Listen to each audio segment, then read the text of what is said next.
Okay, good afternoon, everybody, and welcome to the workshop of October 3rd, 2022. And would you all please rise for the pledge? I pledge allegiance to the flag of the United States of America and to the republic for which it stands, one nation, under God, indivisible, with liberty and justice for all.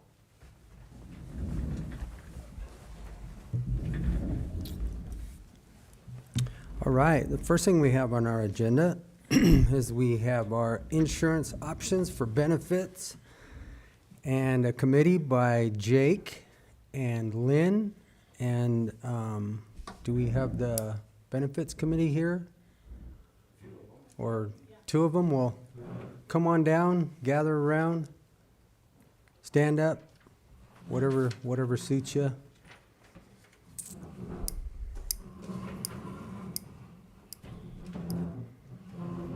Lynn, if you want to grab that mic also, that way we can pass them around, please. It's so good to see you smiling.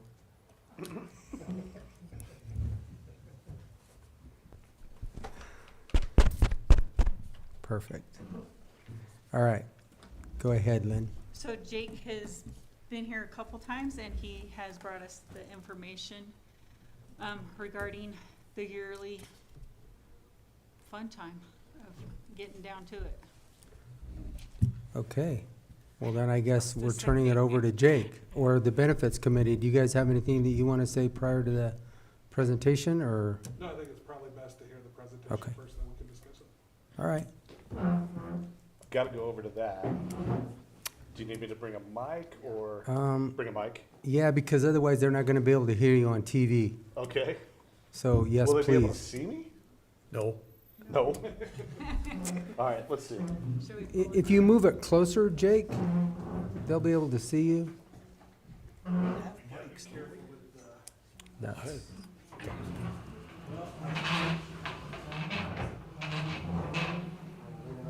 that's, It's going to be like last time where I was over there.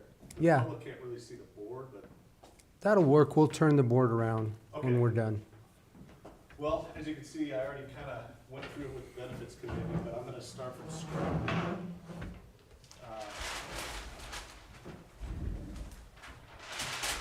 So just a quick reminder again of how we insure, why we insure the way we do. So our plan looks a little something like this.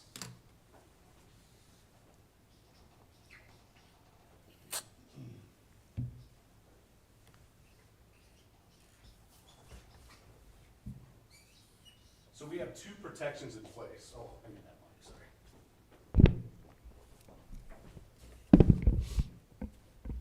All right, can you hear me? Well, obviously you can hear me. Just Can you hear pull it as close to the edge of the table as you can, Jake, and we'll go from there. Okay, very good. So we have two protections in place. One being our large claims or specific, AKA spec insurance. And then we have a coverage for our everyday claims, which is called aggregate. With our large claims, and I'll actually just kind of talk about our plan this year. So obviously we've got more than 6 employees, but it's going to take me a long time to write out 230 employees. So employee 1, we had about a $750,000 claim. Employee 2, we had about a $400,000 claim, and so on. So we basically had about 4 catastrophic claims.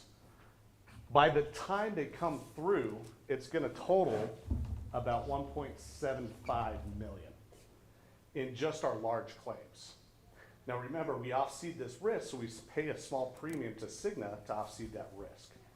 The rest of our costs really are to fund claims, and we're funding those dollar for dollar. So that's kind of what's keeping our costs a little bit lower than, say, like a CTSI plan or a fully insured plan. With that, what happens is all these small little claims come in and fill up this bucket, right? Just imagine a bucket filling up, and we have a cap on this bucket, okay?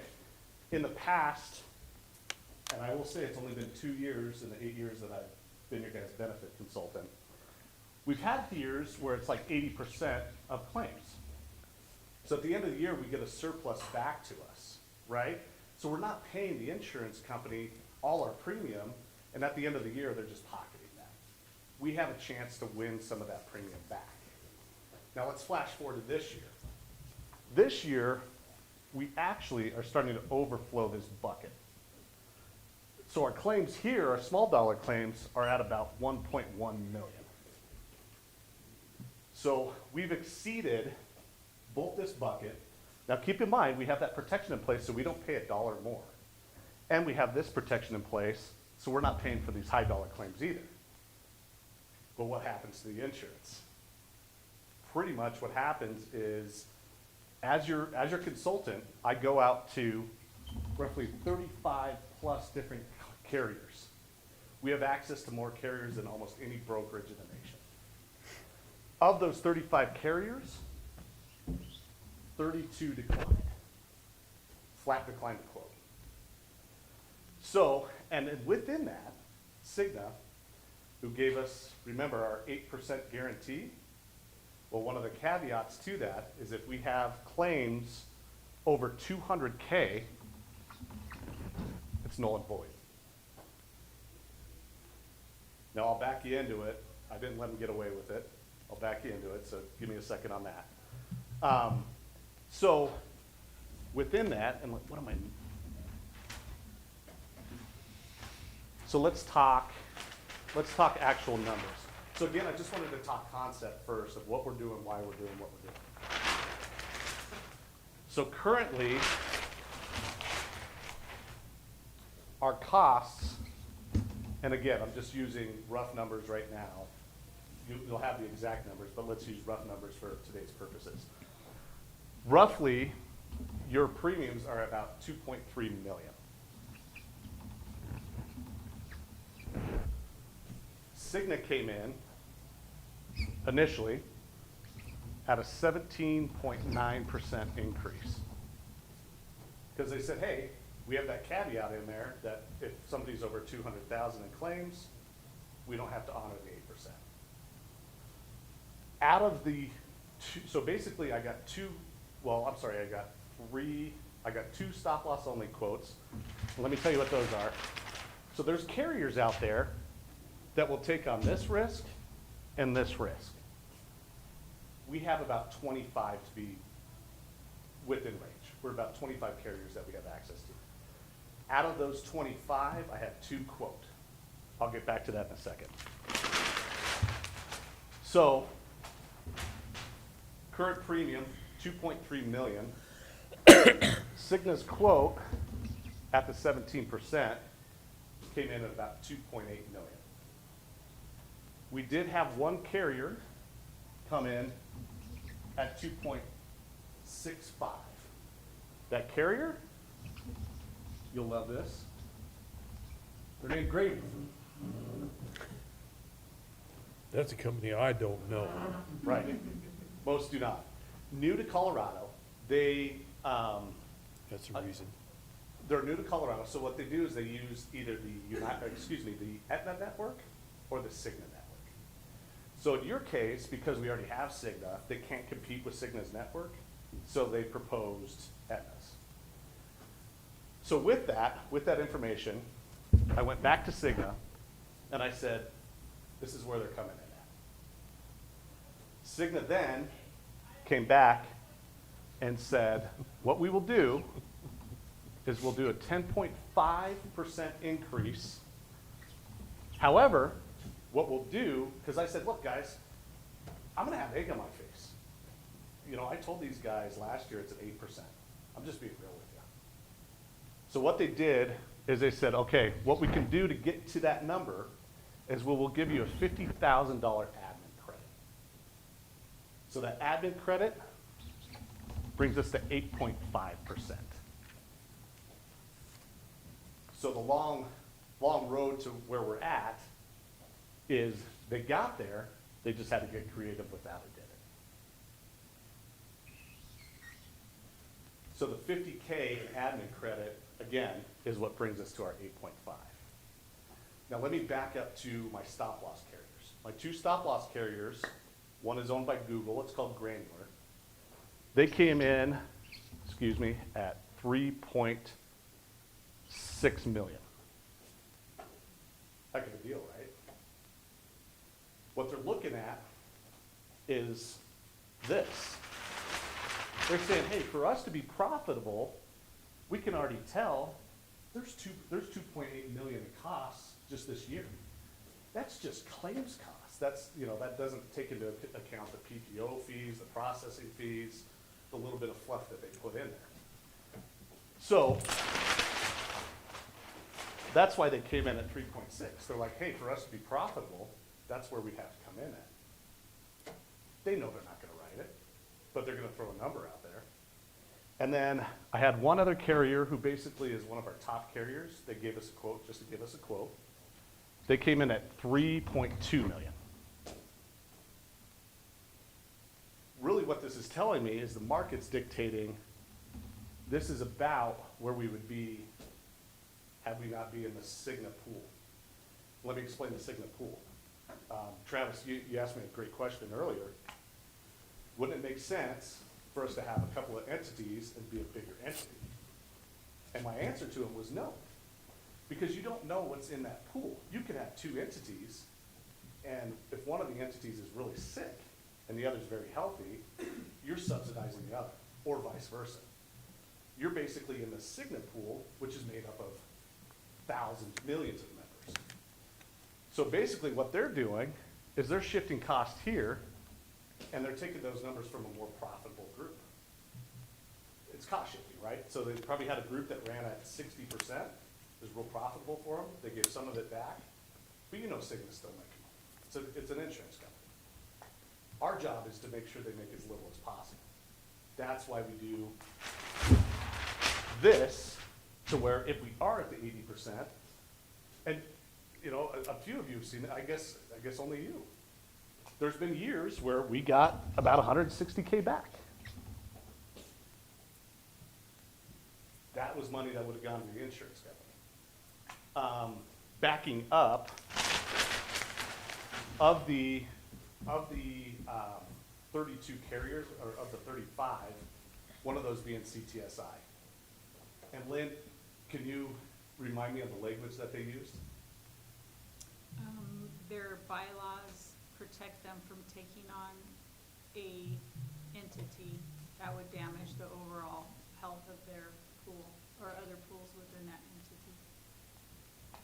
Basically what that's. So They're I have a cherry question because Yeah, here's what, and this is just an insurance deal and it's irritating because they only look at the last year. So if they looked at the history of say a decade or even 5-year history, because like you said, we had 160,000 one year, we've had others that never went out of the bucket. But you go out of the bucket 1 year because catastrophic events happen to a few people, and now they crucify you over it. So I get it. I don't like it. I'm not irritated at you. I'm irritated at the entire insurance world because that's what they do on everything. But well, what I would say to that is, I actually gave them 5 years worth of data. I went back 5 years, because that would help us, because I do see 5 years worth of data. I've been your broker now, this will be year 8. So I've got a lot of data on you guys. If I go back 8 years, it's too much. Yeah. They won't even take it. 5 is about the max, they love to have 3. So they are not actually doing that. So what they're looking at is what's in the past and what's going forward. Without getting into specifics, obviously due to HIPAA, we do have some ongoing issues within the county as well that are they're gonna be high dollar claims.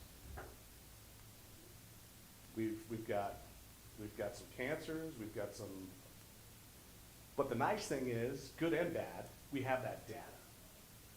So with that data, we're able to take it to another insurance company and say, hey, look, this is your risk going forward.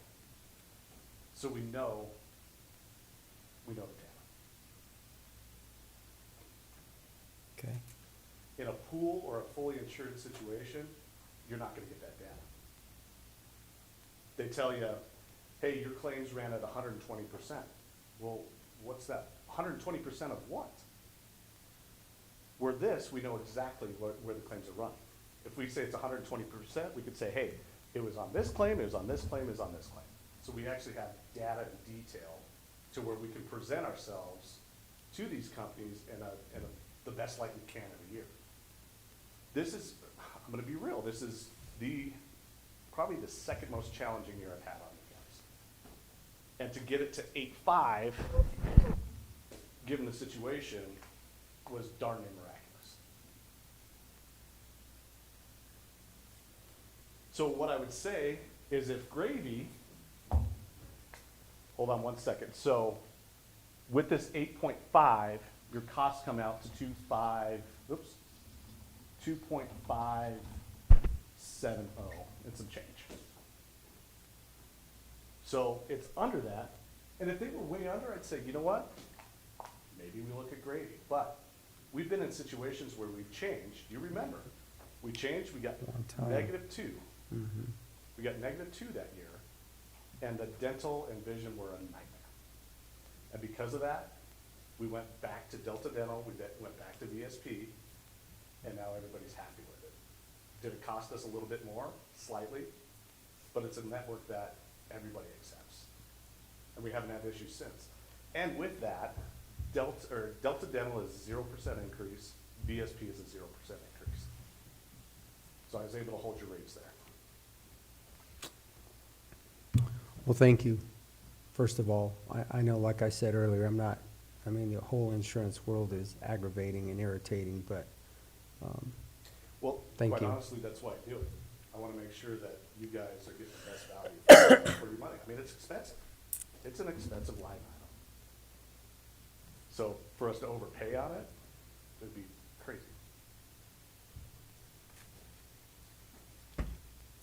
Anything you guys want to add to? I know I did a more brief version because these guys don't have time to go through what we went through. Yeah, I think we ended up as good as we're gonna be able to end up, given the claims history that we have this year. What was our total cost of claims? You have any idea? Total cost of is claims it were 1.7? about 2.8 million. 2.8? So Oh, yeah, Cigna 'cause a million knows, in the aggregate. Right. Yeah, about 2.8. so Cigna knows that they're in a loss position next year, potentially. What they're banking on is that they're gonna make money next year. I mean, just, the numbers are the numbers, right? So that was just for just for the employee as far as benefits, because you guys had talked to us a couple of years ago or last year about what can we do to expand that? And we had asked Lynn, what can we do to expand that to, single, double, whether it be a child, a spouse, or a family. And that's what we were looking at. Did you guys look into that at all, or was there any, as far as the benefits committee, because I want to make sure that we had heard you, and I don't know if it's even something that we could even potentially afford, and with that, there was a percentage that you all were going to pay. Was that expressed? So this morning we discussed that, and I think the overall consensus is that we did not want to see a cost to the employee for insurance.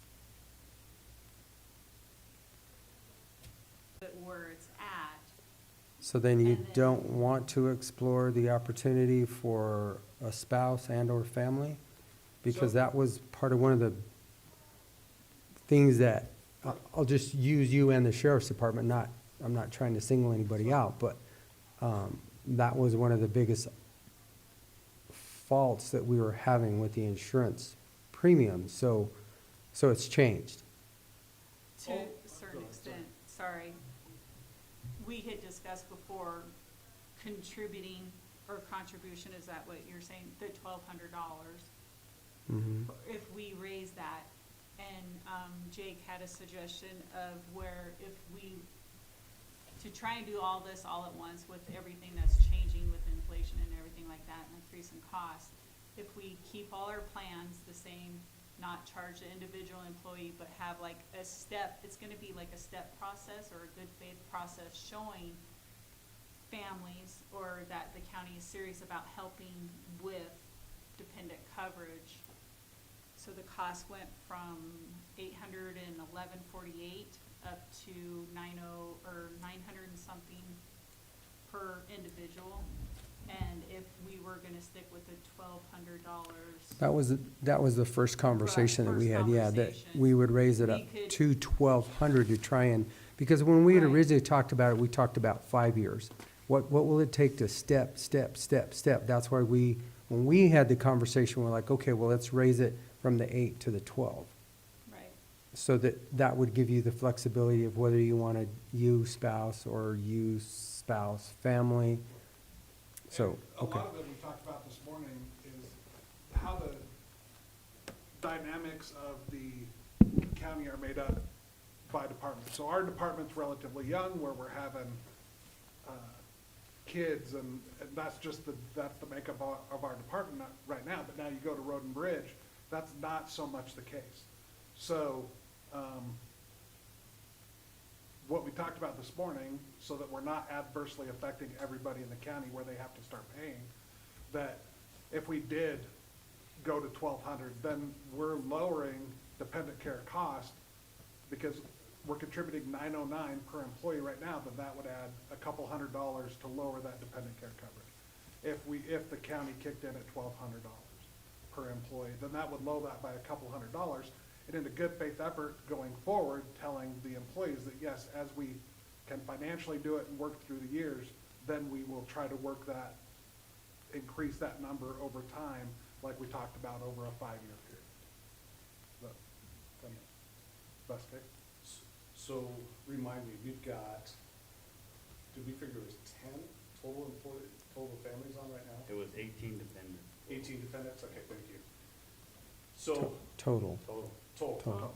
So you're affecting 230 some employees for 18 dependent. We were just going by what you guys had brought to us. Right. So And by if talking you've around this morning, re-identified it, then that's why you are the committee to be reaching out to your departments.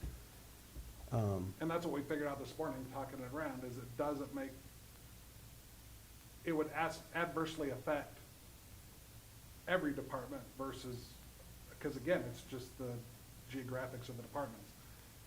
Dependent care coverage is not important to the road department because the geography of their department is older and they don't have dependents at home.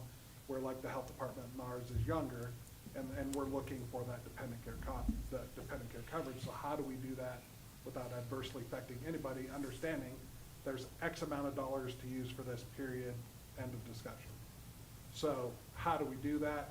If we could increase to $1,200 per employee contribution by the county, that at least kicks in, it was It's about 200 and some. 200 and change, to help with dependent care costs, knowing that as we work forward through the years on maybe kind of a 5-year plan, we can look at, depending on tax revenue and all that, how we can increase that over time without adversely affecting the entire county and every department. So it'd be very similar, to what several entities do, right? So they've got 100% for employee and then 10% for family. So you define it that way. So it's not $1,200 per employee. Correct. It would be, here's your 100% contribution. We are now, for people that want it, we're kicking in $200 extra. By doing that, I know in your guys' mind, you're thinking, holy cow, how are we gonna fund $200 for 230 employees? Well, it's not gonna happen that way. Because maybe what you'll get is 10 more employees that say, you know what, I'll put my family on it. Mhm. And then, as time goes, we say, okay, we saw the effect of that, we bump it up to 250. So it's a very small stair step. But I think what the committee kind of voiced is that if we're doing 1,200 but making the employee contribute, you're kind of hurting the masses for your 18 that take family. But on the same token, if we're talking about taking it up to 1,200 for the family, so you have your 100% here, we'll call it 10% family, there's at least some contribution there and some goodwill. And then, again, it may only attract 10 more employees, but that's 10 more families that are on the plan. Because they look at it and say, hey, the county's kicking in $200, great. Or I think it's like $250 it comes out to be. If it's $1,200 and we're doing $909 Right. going forward. So, that would be a way to kind of stair step this thing.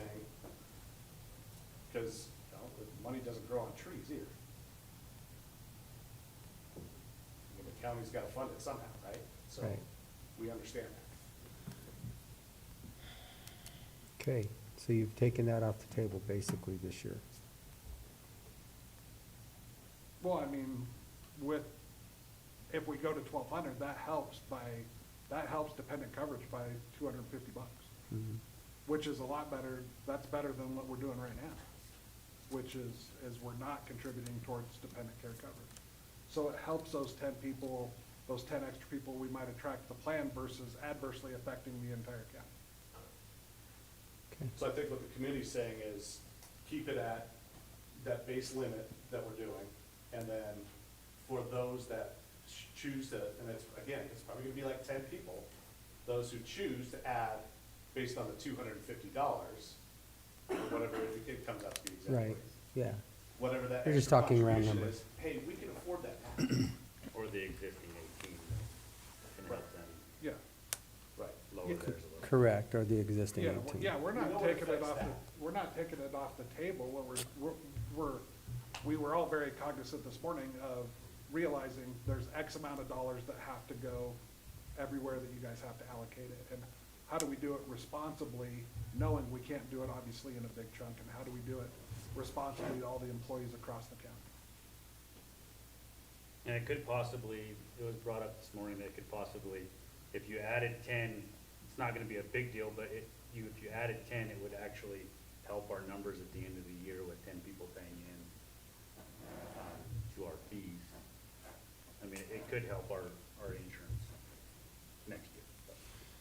But that's-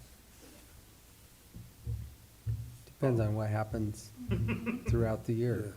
Yeah, no, I, roll of the dice, Yeah. yeah. I mean, at least you know with me, you're probably never gonna see something like that.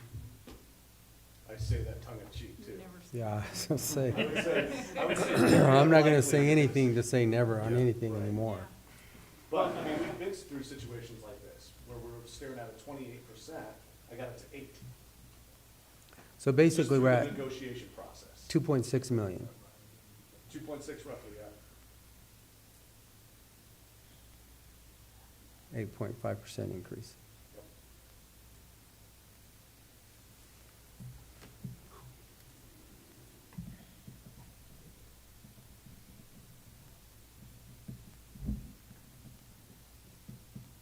Heck of a lot better than 17, 18.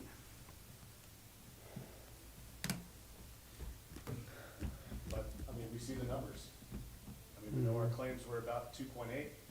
We're basically signing on for 2.57. I mean, honestly, the math doesn't work, but it works in our favor. Our large claims are, I mean, they are what they are. Our aggregate claims, are we above or below the norm? We're slightly above. Just Okay. We're above. at 101, Okay, so 101%.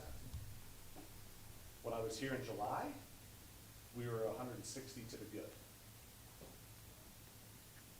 It was a different story that we talked about. Hey, we're looking great. But claims filter in, and that's where we're at now. I mean, quite frankly, at the 8.5, with what we know going on, I think you guys were in agreement. We should probably sign and run. So we're basically looking at another 300,000 increase for this year, Correct? roughly. Correct. Okay, But now, there's one thing to consider, we are getting a 50K credit, right? So our technical renewal is 10.5, right. right? But we're getting this 50K admin credit. The question is, how do you want to distribute that? I mean, do we want, so this is to the county, this is to the employees. So that's a thought. Either that goes to general fund, or it's $18 per employee per month in contribution to get them to the 8.5. Does that make sense? Yeah, Because we're getting a, that's how they got us to the 8. That's how they got cute with it. They said, I'll get you to the 8.5, but I need to do it in the form of a admin credit. So basically, they're taking a loss on their administrative fee to bring it down to that. So what will happen is when Lynn gets the bill, it's gonna be $50,000 less than it normally would be. it's just how do we distribute it? That's correct. Gotcha. And Okay, it equates to $18.19, I believe. per employee. If we use 229 employees. So we know to the county it's 8.5. If to the employee right now, it's 10.5, unless we distribute that somehow. I'm here to advise, I'm not here to make decisions, so I'm just, telling you. And we can't make any decisions today either. We're just having a conversation. Tomorrow we'll make decisions. Right, I know that. So, any other questions, gentlemen? No. Gotta love insurance. Well, what I would say is the people that needed it this year, it was good for them. Yep, mean, I they'd be agree. bankrupt otherwise. I agree. So, we're doing a good thing by taking care of the employees that way. Yep. Just it gets, the costs are ever rising, and what we're trying to do is stay below the curve. The average renewal this year is 15%. So, Okay. Anything else you guys wanna add? No, just, we appreciate Jake's work and at least keeping it below the average nationally. Yeah.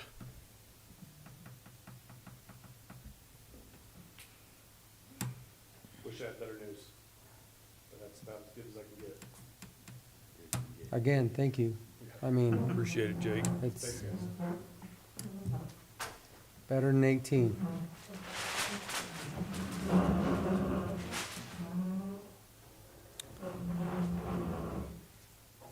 Okay. Should we just take this down?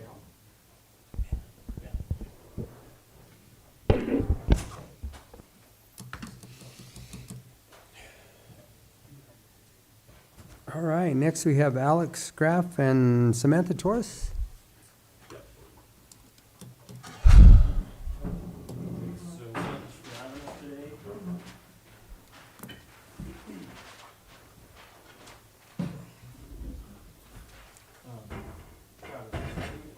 And then I'll just give you the next slide. You want it full screen? If I full screen it, then you go out of the screenshot on YouTube. You want full screen animation or? Bigger screen would be better, but whatever is best for everybody. That's about the best we can get That's it. perfect. Awesome. Cool. Well, thanks so much for having us today. That's on. There we go. Yeah, thanks so much to the Board of County Commissioners for having us today. My name is Alex Graf from Wildfire Adapted Partnership. This is Samantha Torres, also from Wildfire Adapted. We're going to give you kind of our annual updates here from 2022, as well as our budget request for 2023. Before we get into it, the first update is that I have been the Montezuma County Coordinator for Wildfire Adapted for the past 3 years, and I've moved over to La Plata County. And so Samantha is the new Montezuma person. So we're kind of co-presenting today. I spent half the year in Montezuma up until June, and that's when she took over. So we're kind of co-presenting today. Travis, could we get to the next slide? So kind of some standard context here. A couple of you have had this presentation or a similar presentation before, but I kind of just want to start from, well, what is our fire risk here? I think it's common sense for a lot of us. We all know that for a good portion of the county, there have been fires, there's potential for fire, and there's potential for fire in the places where people live. Wildfire Adopted Partnership is in the business of better preparing people for those fires. If you ask kind of any of our fire chiefs and anybody really in the fire world these days, it's kind of a matter of when it happens, not if it happens, right? And this is a burn probability map for the county, and that's derived from data from the Colorado State Forest Service. So there is a burn probability. All right, that's fine, that makes sense. Could we go to the next slide? Right, lots of red there, some fire intensity, good amount of fuels across the landscape, and concentrated around some infrastructure, some water resources, houses where we all live. So this is kind of a little bit of the framing that I just want to, the context of where we're coming from, why we do the work we do. Next slide, Travis. Right, what are the impacts? Again, a lot of this is common sense. Loss of life, burned homes, infrastructure, impacts to water quality and quantity, economic tolls, health tolls, habitat destruction, timber loss, kind of the suite of impacts that come with wildfire. We have been fortunate this year with the monsoon, and that has really been a sigh of relief for this year. Hope it continues, hope we get the same weather pattern just onward, but not going to hold my breath necessarily.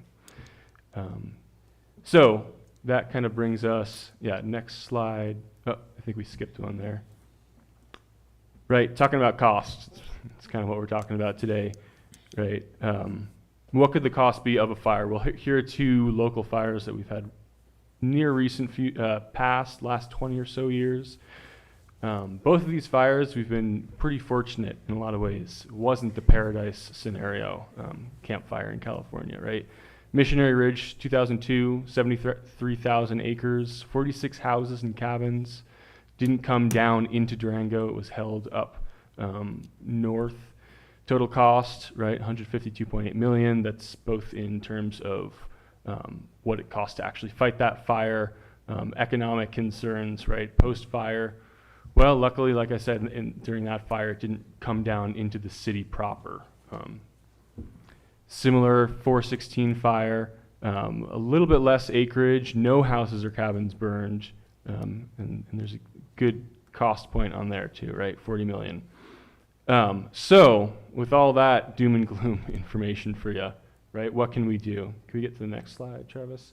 That's kind of where we come in. That's where we see our role, right? So Wildfire Adopted, we're a nonprofit. We've been around the area since 2003. I think most folks are somewhat familiar. It used to be called Firewise of Southwest Colorado. We're trying to protect properties, structures, and lives. How do we do that? Really, it's all about being prepared, acknowledging that there is that risk. That's just where we live, and then planning accordingly. So we work with communities to provide technical assistance on CWPPs, community assessments, try to give a prioritized idea of what folks can do in their communities, work on education with individuals. We do one-on-one site assessments, and mitigation work. We don't do the work per se, but we have grant funding that helps people get that reimbursement for mitigation work that they do around their properties. And really that's kind of focused on defensible space, first 100 feet around the structure. And so this is what I mean when I say defensible space. This is a project that was done a couple of years ago up in the Jackson Lake area. These homeowners had me out to do a site assessment. They wanted to go ahead and get some work done. We had grant money in their area to help reimburse for that, some of that work, so that they were able to kind of basically double the amount of work that they did. We're talking about tree work here. And these homeowners also decided to install non-combustible ground cover, which is super crucial, especially in the first 5 feet around structures. So this is the kind of a picture of like what we're trying to get folks to do. So a bit of a roundup for kind of put the last couple of years here. In terms of our cost share program, so like I said, that is a mitigation program. I do Samantha does a home assessment with an individual. We identify the most risky aspects of fuels on their landscape and write up a work plan, they get that work done, that goes through a local contractor, they pay for the work, and we reimburse them based on the total cost of that. So in 21 to 22, 17 total projects, and that's over $62,000 total reimbursed. So that's money that's, the grants that we have right now are federal, so that's money that's going right back into the community. So there's this kind of compounding effect that I think we're pretty proud of in terms of, you know, getting contractors work and also reducing wildfire risk, which I think is a win-win. So cost share projects had a fair amount of the last 2 years, and then we also have a chipper rebate rental program, so folks rent chippers to get rid of slash, basically, that's accumulated from mitigation projects. That doesn't have to just sit on their property, they can chip it, and then we also give them a kickback for doing so. So we're trying to incentivize that work, and then I think a byproduct of these programs is it can also serve to increase capacity of local contractors too, by just kind of redirecting people to them. So this is kind of a roundup of the work that we've done the last couple years. We can continue on. So this is kind of the soapbox moment, right? I really do think that it's worth thinking about the amount of time that it takes to get people to actually act upon mitigation, upon reducing wildfire risk. I don't think that the issue in the world in terms of wildfire is about, oh, we don't have enough information. I think the information exists. It's out there. If you want to know how to mitigate around your structure, you can look it up, and there are plenty of resources from states all across the West that have wildfire. What we're trying to do is get people to actually act upon that, to actually reduce risk on their individual scale kind of properties and across the community. And that has cascading effects in terms of money saved, lives saved, property saved, and we do believe that. So the thing that kind of we're here to ask for in terms of funding is to help us fund the amount of upfront time it takes for us to coordinate those efforts. So, Samantha will talk a little bit about this in a second. We do, like I've said, we have grant funding to help people get mitigation done. But that money is really for, you know, landowners to reimburse them to get more done or to help them afford it, because it's expensive. What that funding is not for is to help us do all the upfront outreach, one-on-one education with landowners on their property at HOA meetings, trying to get people interested and talking to a real life person, not just looking on Facebook and saying, oh, well, I should do wildfire mitigation, right? They're talking to us, they have buy-in, they trust us, we're kind of experts in the field, and we're encouraging them to act upon this information. And so that's kind of what we're asking for funding specifically for that education and outreach, which has a compounding effect and ends up funneling more of those federal funds back into the community. So that's kind of the condensed version of all that block text there. So I'll pass this along to Samantha. Yes, thanks. Thanks, Alex. And it's a pleasure to meet all of you. I look forward to continue working with you going forward. As Alex said, I've been working for Wildfire Adapted since June. In that time, I've done over 30 site assessments here in Montezuma County. And what we're asking for 2023 is to continue our fire mitigation efforts in Montezuma County, $15,000 for this following year. And as Alex was saying, last year, 2021, 2022, we were able to get $62,000 in grant funding to homeowners for use specifically in fire mitigation projects, as well as $2,400 in chipper rental rebates. And that $64,400 went directly into the community, helping residents mitigate fire risk and supporting local contractors. Our goal as an organization is to get as much grant funding money into the community as possible, and that does take outreach, specifically one-on-one site assessments. That face-to-face interaction has proven to be the most effective way to foster engagement and to get real actionable projects started and completed. We currently have 2 main grants here in Montezuma County with access to over $1 million of federal funding to inject into the community. We have a brand new grant that we just started last month. But of those funds, there's little to no money that's actually allocated for the outreach. So we have no way of getting all of that money into your community without having additional sources of funding for this outreach component. The $15,000 we're asking for from the county will go directly to those outreach hours, which will translate directly to grant money going into your communities. We were able to contribute $64,000 to the community last year, and with additional outreach capacity, we can easily increase this next year with the new grant that we just had in place.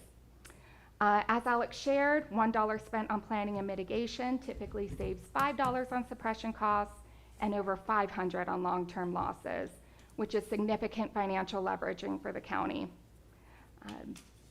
And in summary, we can go to the last slide here. We just thank you for your time and implore the council to consider the benefits in leveraging resources and long-term protection to your community and constituents in providing $15,000 in funding to the Wildfire Adapted organization for next year to allow us to continue providing this vital public service. We thank you guys for your time and consideration, and we're happy to address any questions at this time. Questions? No.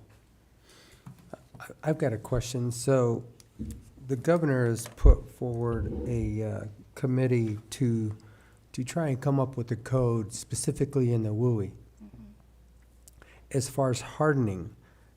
And some of the conversations I was having on a call Friday was people don't want to necessarily harden their homes anymore because everything is going to be considered a WUI, specifically on the western slope. When you look at that map, everything on the western slope is that same color. It's red everywhere. And it probably isn't going to change significantly anytime soon. So have they contacted you guys either for anything, or what is your input on that? Yes, so we do a lot of cross collaboration with other organizations, and DORF specifically. I know that they have asked for input in defining some of those terms and trying to put together these specifics. Now, we were actually just talking about that on the car ride out here for things that they're trying to implement in La Plata. The purpose of our organization is not to force people to harden their homes. Really what we're here for is people that want to mitigate their home. We want to make sure that they have access to this grant funding to help them do so and to do larger scale projects. So if this were to happen, the way I would see it affecting our organization is we would be able to help homeowners comply. And again, we're not enforcers, but we would be able to match them with grant funding to help them comply with these new regulations if they were to come down. But we prefer to have buy-in from homeowners, and that's kind of our job, is meeting face to face. I walk the property with the homeowners, try to explain to them where their risk lies and present options for how they can mitigate that. But we try to work really closely to get buy-in and to find solutions that work for the homeowner, and ideally will defend their home against a fire and that were to happen. Okay. Go ahead. Yeah, I can see you're wanting to say something. Well, maybe a little bit more clarification on the question. I mean, we definitely give input on. Well, the question is, Yeah. is basically, and I like what Samantha said, is the mitigation measures. Because if you don't have the mitigation work done, it doesn't matter, unless you're in a concrete structure. Totally. It doesn't matter. Yeah. If you're in the, in the front of a wildland fire, you're not going to fare well. Yep, you gotta have I don't both, care really. how hardened you are, you really have to have it. The mitigation work has to be done prior. Absolutely. Prevention, Yep. basically, is what we all should be talking about, instead of a code for hardening and trying to force something statewide. Yep. Because on the western slope, from the north to the south, compared to what they're doing on the front range, is totally different if you look at the map. Sure. And the density, there again, the density is huge. Yep. Anyway, I was just curious, because it's a ongoing conversation right now that we're having in the state, and getting ready for this legislative session that's coming up, so. yeah, we're definitely following that closely. It's interesting, for sure. Well, I can just tell you right now, I'm more into the prevention part of it Yeah. and to the mitigation part of it, instead of to try and force some kind of a hardening code that That's us too. Yeah. people aren't, first of all, they don't understand it, and second of all, they're probably never gonna do it. Yeah. Questions? How many acres did you treat in Montezuma County last year? Do you know? That's a great question. I don't know if those numbers, you have? One thing what I about- can answer is the new grant that we have. I have 34 acres with scopes of work out, and that covers 9 homes in one community alone. So because I just joined in June, looking forward to next year, and so what we're requesting the grant funding for, we're already, I anticipate probably being close to, because we are working with other organizations, being close to 100 acres for residential next year with this new grant.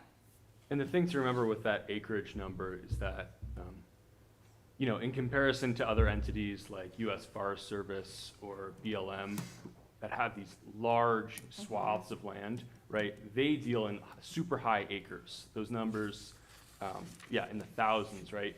For us, we're talking about mitigating right around a structure, which to me, I mean, there might be more bang for the buck in terms of key acres around structures. So that number, right, just remember, that's like a home protected. That's not just kind of off in the forest mitigation done, which isn't, I'm not saying it's not the right thing to do, but just saying that the acreages from us as compared to US Forest Service, smaller, but I think more targeted.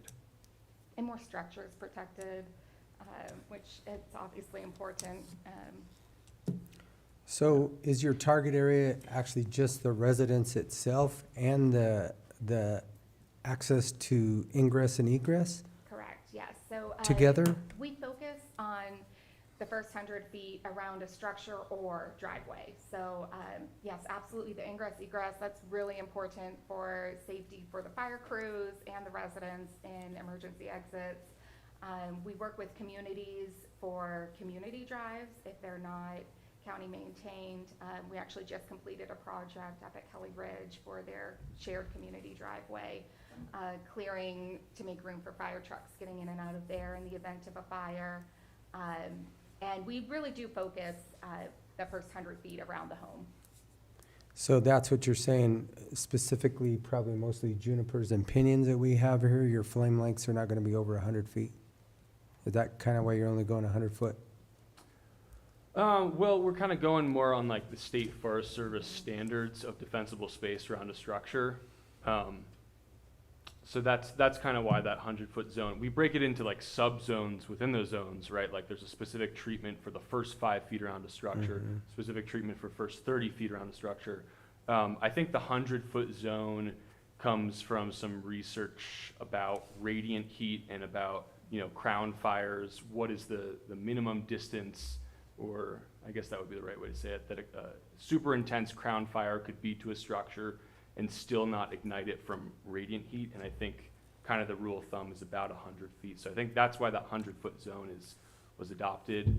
You know, but the closer to the home that you're doing the mitigation, I think, again, the more effective, the more bang for the buck you're gonna have. But does that answer? Yeah. Commissioner, any questions? One more. If we fund you, how are you gonna recognize Montezuma County? We're in it for ourselves, you know. So we have huge email lists, and we also work with we kind of really didn't even touch on this, but we work with about 35 or so ambassadors across the county that we're in regular communications with. So we could make that recognition through all of our communications. Well, and we do, I think probably the more fun part of the job is these are people that want to mitigate their home, and we're helping set them up with grant matches of 60 to 80%. So we do communicate to the homeowners where this funding comes from, and absolutely that would be something in our award letter that we could include, that the grant funding is made possible from Worm and CoSWAP, but our organization is funded by Montezuma County. So that's the good part, is we get to give people money to do projects that help save their homes in the event of a fire, and it's work that they want to do, but it is expensive. So it's nice to be able to provide that service. Do you guys follow up and make sure that the money's Yes. going where it's supposed to be? Yeah, so before we actually issue the funds, they have to complete the work, pay the contractor in full, then I go back out, take after pictures, make sure that they complied with the scope of work. And part of our program is that they are responsible for maintaining to a certain standard for a certain number of years following the mitigation efforts, so. Great. And we do keep in close contact with them, because typically we find people that go through our program are our best advocates for encouraging their neighbors and other community members to do the same. I'm done. Okay. All right. Cool. Thank you all, Thanks so and much. welcome to the community, Samantha. Thank you. Yep, Have a good day. yep. See you later. Okay, next we have Community Connections. Lisa? Well, we're not Lisa. We're not Lisa. Okay. Hi. We're gonna Well- introduce ourselves. Yeah. I'm Cynthia Sadler, and I serve as treasurer on the board of directors. Mhm. And this is, And I'm Jan. Janice Moen. I'm the treasurer. She's the secretary on the board of directors. what did I say, treasurer? You said treasurer, well, that's okay. I'm nervous, Uh, sorry. That's And all right. That's okay. Lisa could make it, and we are two board members of Community Connections. Community Connections serves 5 counties. We're the 2 board members that are here in Montezuma. We live here, we breathe here. This is our life, and so it's good that we're here, even if Lisa can't make it. I'm going to let Cynthia start with our presentation. Yes, well, thank you for having us, Mhm. for one, and also thank you for your past support. Our mission is to serve in children and adults with intellectual and developmental disabilities and their families here in Montezuma County, and to create opportunities for them to live healthy and fulfilling lives and be part of our community. And as an example, I have a daughter who is a client who's 31 years old, and when she lived with us, Community Connections helped facilitate her being part of the community by getting her out in the community where she could volunteer at our library and our animal shelter and several other projects that would come up along the way. And she also had the benefit of Pine Street, which is an adult day hab program where she could interact with peers, but also be, interacting with the general public too. So it made for a more independent and normal life for her and for my husband and I. And I had talked to you a few years ago where, before COVID, this worked for us, but we were trying to be able to get her into a host home. And at that time, the waiting list was 20 years, and I was 63 back then, and I was just like this, hoping that we stayed healthy, into our 80s, and then she could have a better life living independently. Well, since then, what's happened? COVID, of course, shut everything down, and she lived with us 24/7 and became very depressed and angry and had some behavior issues. And because of that, Community Connections was able to help us get an emergency pass for her to qualify to move to a host home. And so it's been such a godsend for my husband and I, because first of all, it was an actually dangerous situation because she was getting violent. And then secondly, it was a godsend for her because now she is living a more independent life and thriving and actually becoming more of who she can be. Because, typically, as children and their moms and dads, if they're together too long, they don't become independent. So I just wanted to update you on that. But also, we're here today to talk about where we are in number-wise. And I'm going to let Janice help me relay that because she's better with numbers. So. Well, what has happened, Community Connections a lot of our funding is Medicaid, and it's Medicaid for those individuals. So they're approved by Medicaid, they get the money, and then that Medicaid money pays for their services. And what we've had historically is Medicaid will cover basic needs, so they can sit at home or sit in wherever they're getting those supports and watch TV all day and not really be part of the community.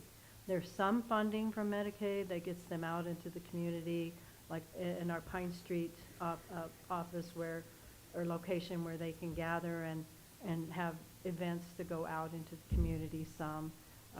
That funding is, for some reason, Colorado is shy of being sustainable. So we're always in the red for our day programs. With COVID and the effects of COVID, we have run almost $500,000 in the hole in those programs. We have some programs that make some money and help it out, but we actually are running a negative budget. And so when we look for funding from the county or from, we do fundraising, whatever we can do, it's really focused on getting these people out in the community more, making them more independent, and making them part of the community. I mean, when they're out there and you meet them and they're part of your social club or whatever, they really enhance your life, not just their lives, because they have such a great perspective on our world. So that's where we look for having extra support. We do fundraising and whatever we need to do to be sustainable. We are sustaining through this hard times. A lot of nonprofits aren't, and that's because we have over many years we've been in an organization.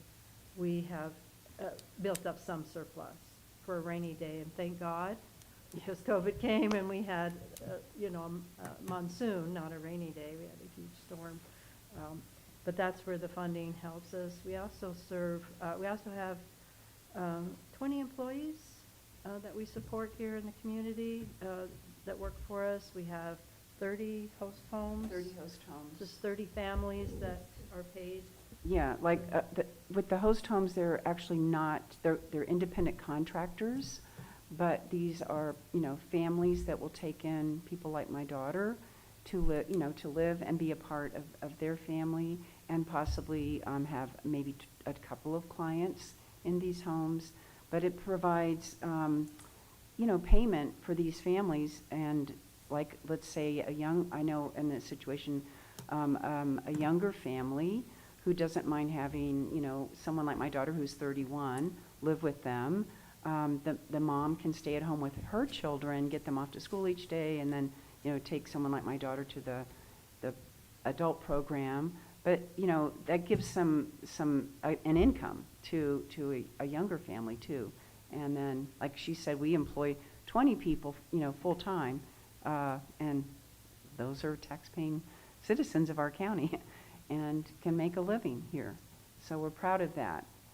And I'm sorry, I didn't mean to interrupt. But And I'm not sure if we missed anything, but if you have questions, you've supported us in the past, and it's been greatly appreciated. It really does help with that gap that we have with the Medicaid funding. And I will say, we are very dedicated to doing our part as board members privately to raise funds. And we do have an upcoming event that we have created in the last 3 years. We started in 2020, and this will be our 3rd year. It's called the Festival of Wreaths, and then it's an event where people sponsor a wreath, and then the week of Thanksgiving, they get hung in local businesses. And so it's typically businesses here, and it is Montezuma County. And we've created an event for families and citizens that can come see all the different wreaths and participate in a scavenger hunt. And the CREA, the Cortez Retail Enhancement Association, is big on board with us this year to create this event and make it, fun for the community. And then on the weekend of December 4th, or the first weekend of December, the wreaths will be up for auction online. so people can participate trying to win the wreath.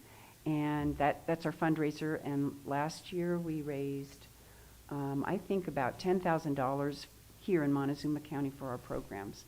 And so this is the third year. We hope to do better than that. But I wanted you to be aware of that, because aside from us asking for your money, we're doing our part to also raise money and awareness in Montezuma County for our program.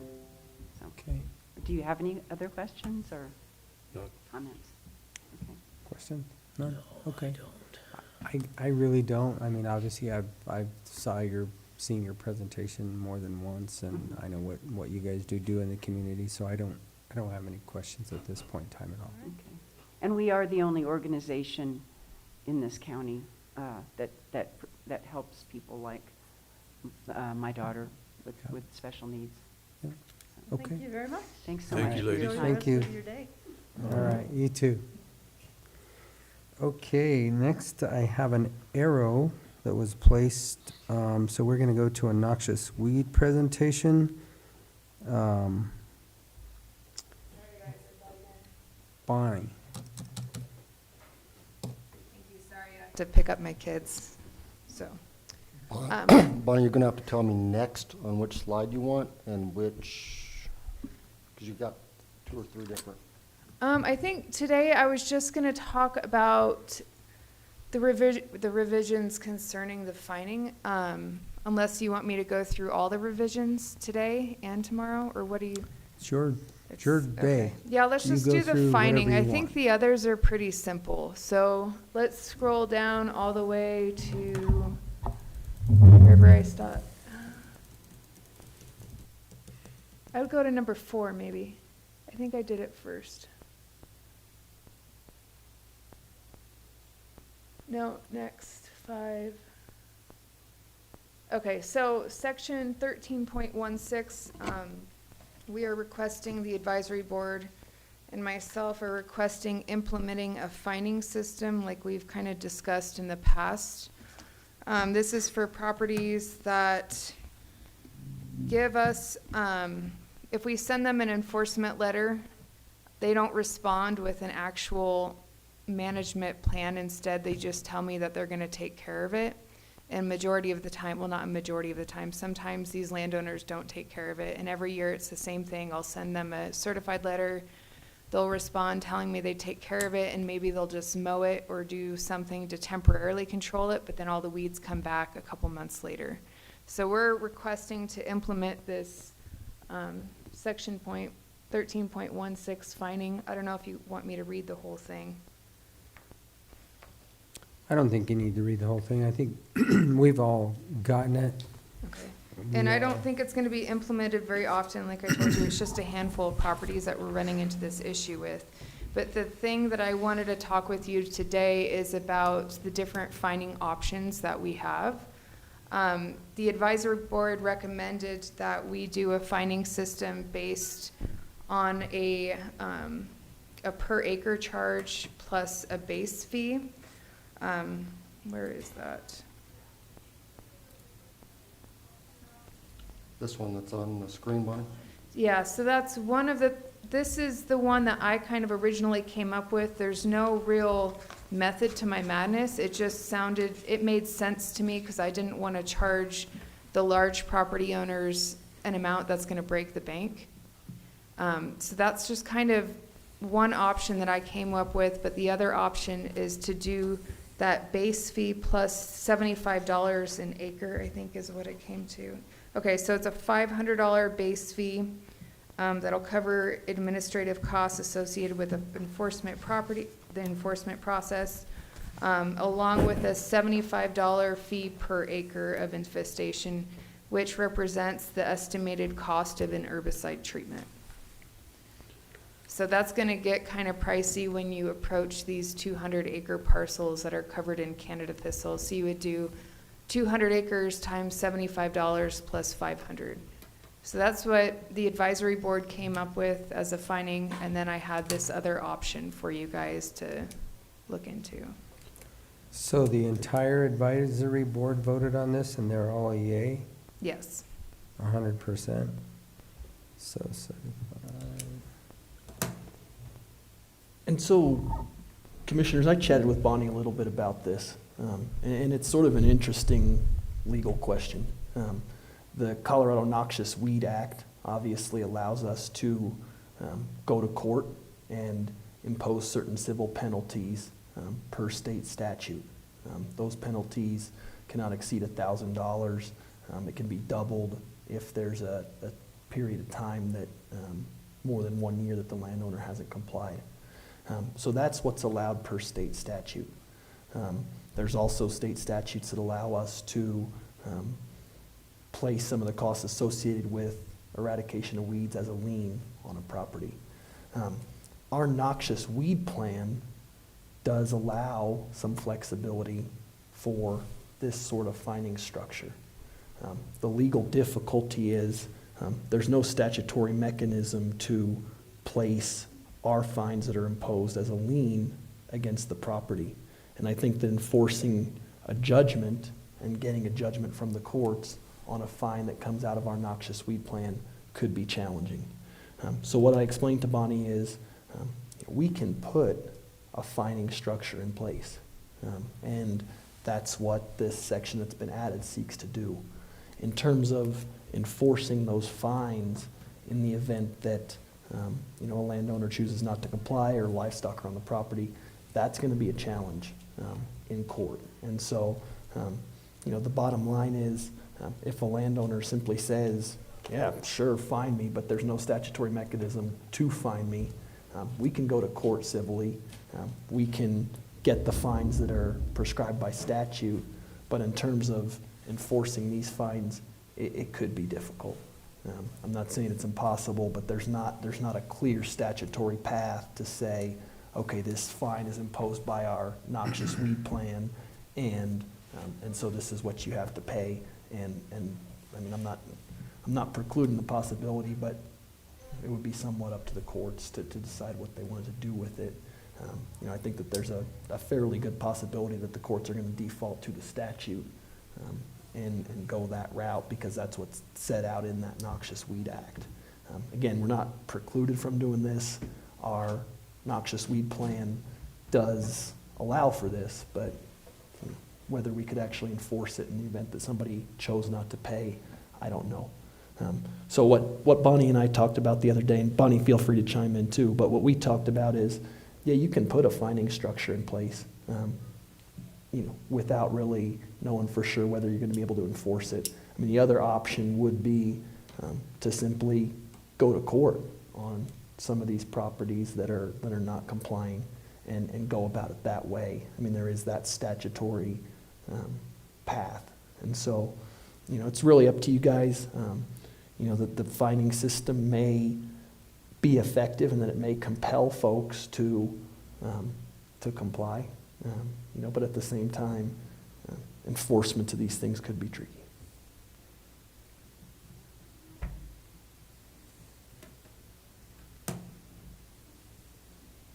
Okay. So ponder it, and I mean, we did talk about it, and I mean, court's an option, but I figured we might as well start with the fines, and then if they don't pay the fines, then we can go from there. We can go to court at that point. And I think the advantage of a fining system is you potentially avoid litigation.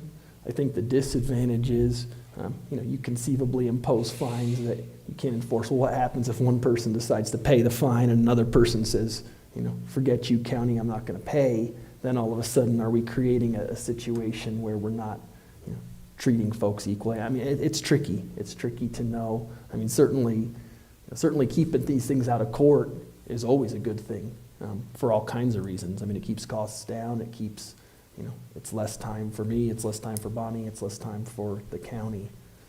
At the same time, imposing fines that can't be enforced is always like, it gives me a little bit of pause. That's the struggle that I have, is you're gonna impose a rule, but then you're not gonna enforce it anyway, or we can't enforce it anyway. Well, and it's not that we, doesn't make any logical sense. it's not that we can't enforce it, it's that it's unclear whether we would be able to. I mean, there's not a statute that says. Correct. And without a statute that says you can and you cannot, it's just. Yeah. So. it's tricky. Here again, it's a roll of the dice, and I'm not sure that's. So Sir- this is a quick question. Can you develop an ordinance imposing these to where they could still go into I county think, court? I think you're gonna be in the same, I think you're gonna be in the same circumstance. I mean, there's this noxious weed plan that's been developed by the state. I mean, in essence, our noxious weed plan is a resolution, and it does set forth enforcement mechanisms. It's pretty broad in terms of the enforcement mechanisms that it sets forth, So are we having a ton of problem? There's That- just a handful of properties, but they've been reoccurring problems, and I get increased complaint calls every year from the area. And it's just not fair for those neighbors to be dealing with the same issue that I haven't been able to resolve. And so Bonnie, what, we kind of talked the other day, I mean, you said it's about two a year, 3 a year? Yeah, there's just a few, Yep, just a tiny amount yeah. that have just been recurring issues. So, so the other option is, I mean, if it's a limited number of properties, I mean, we could conceivably go to court. I mean, there is that statutory pathway to go to court. I would just assume, if we're talking less than a handful of people, let's just deal with those people. Okay. Let's don't, to try and impose, I don't know. I'm not, I understand what you're trying to do, but I'm not sure that I like it, because then it's a blanket policy that Yeah, I hear you. it's really not effective or fair to anybody else out there.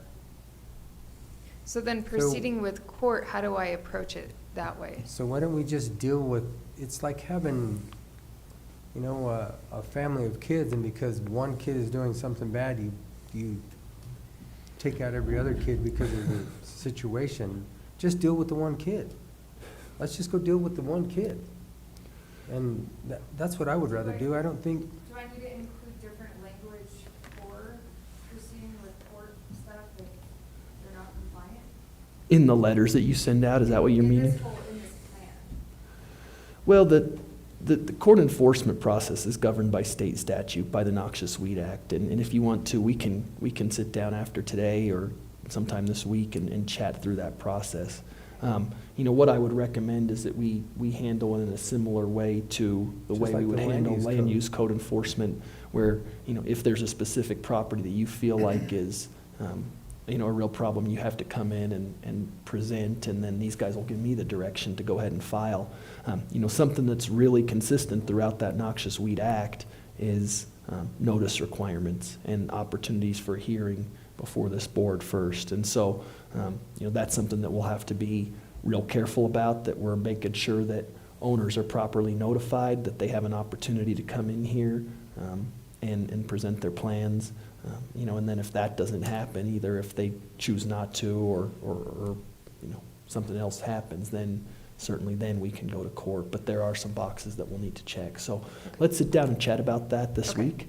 perfect. And we can kind of come up with a plan moving forward. that's Okay. just my opinion. I mean, I'm agreed. I just don't,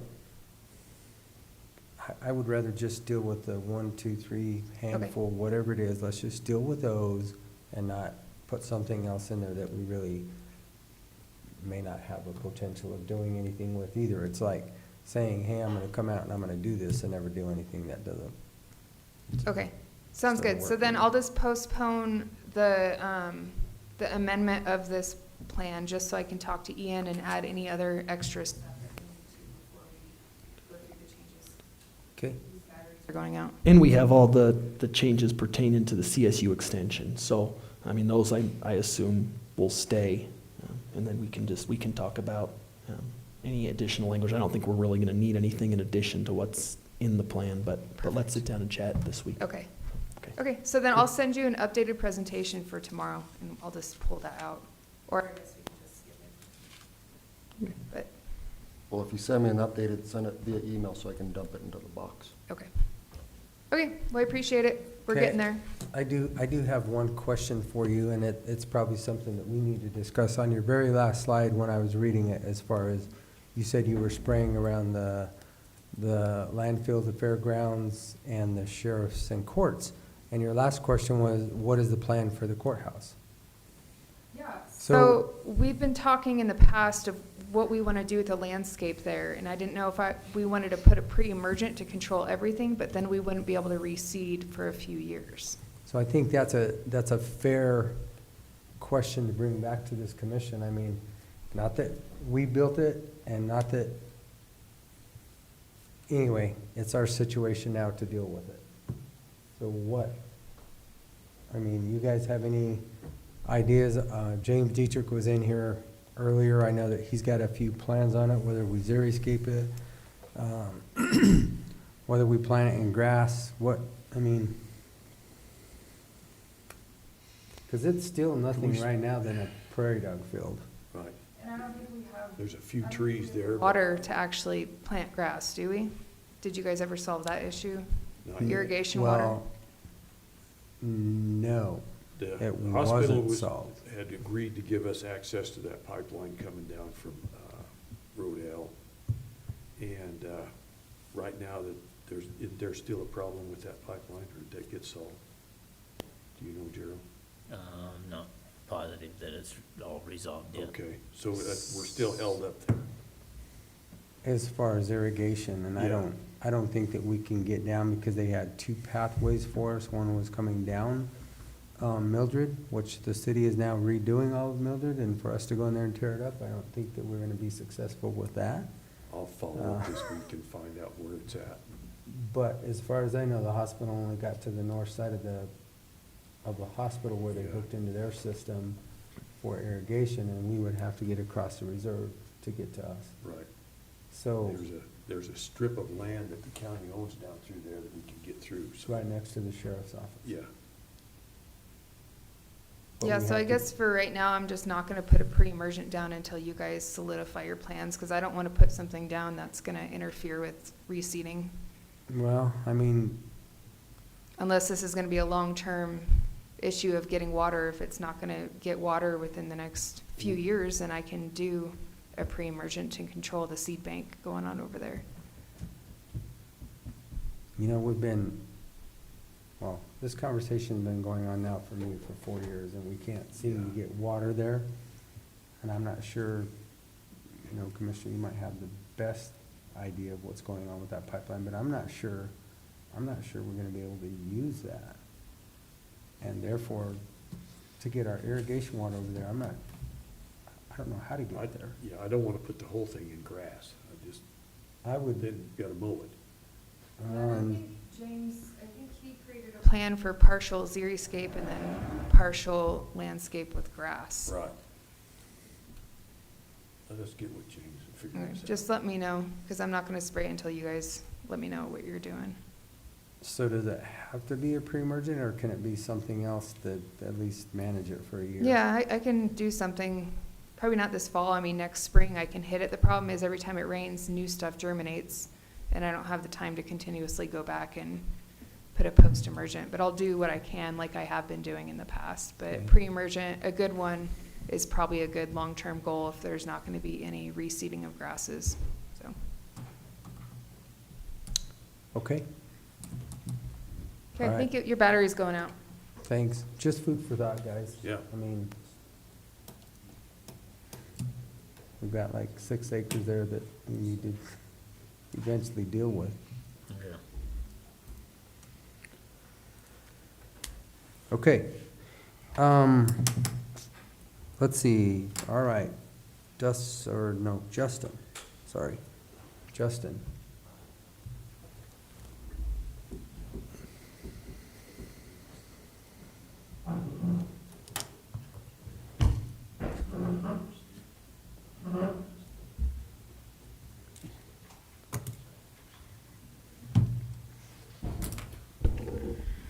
All right.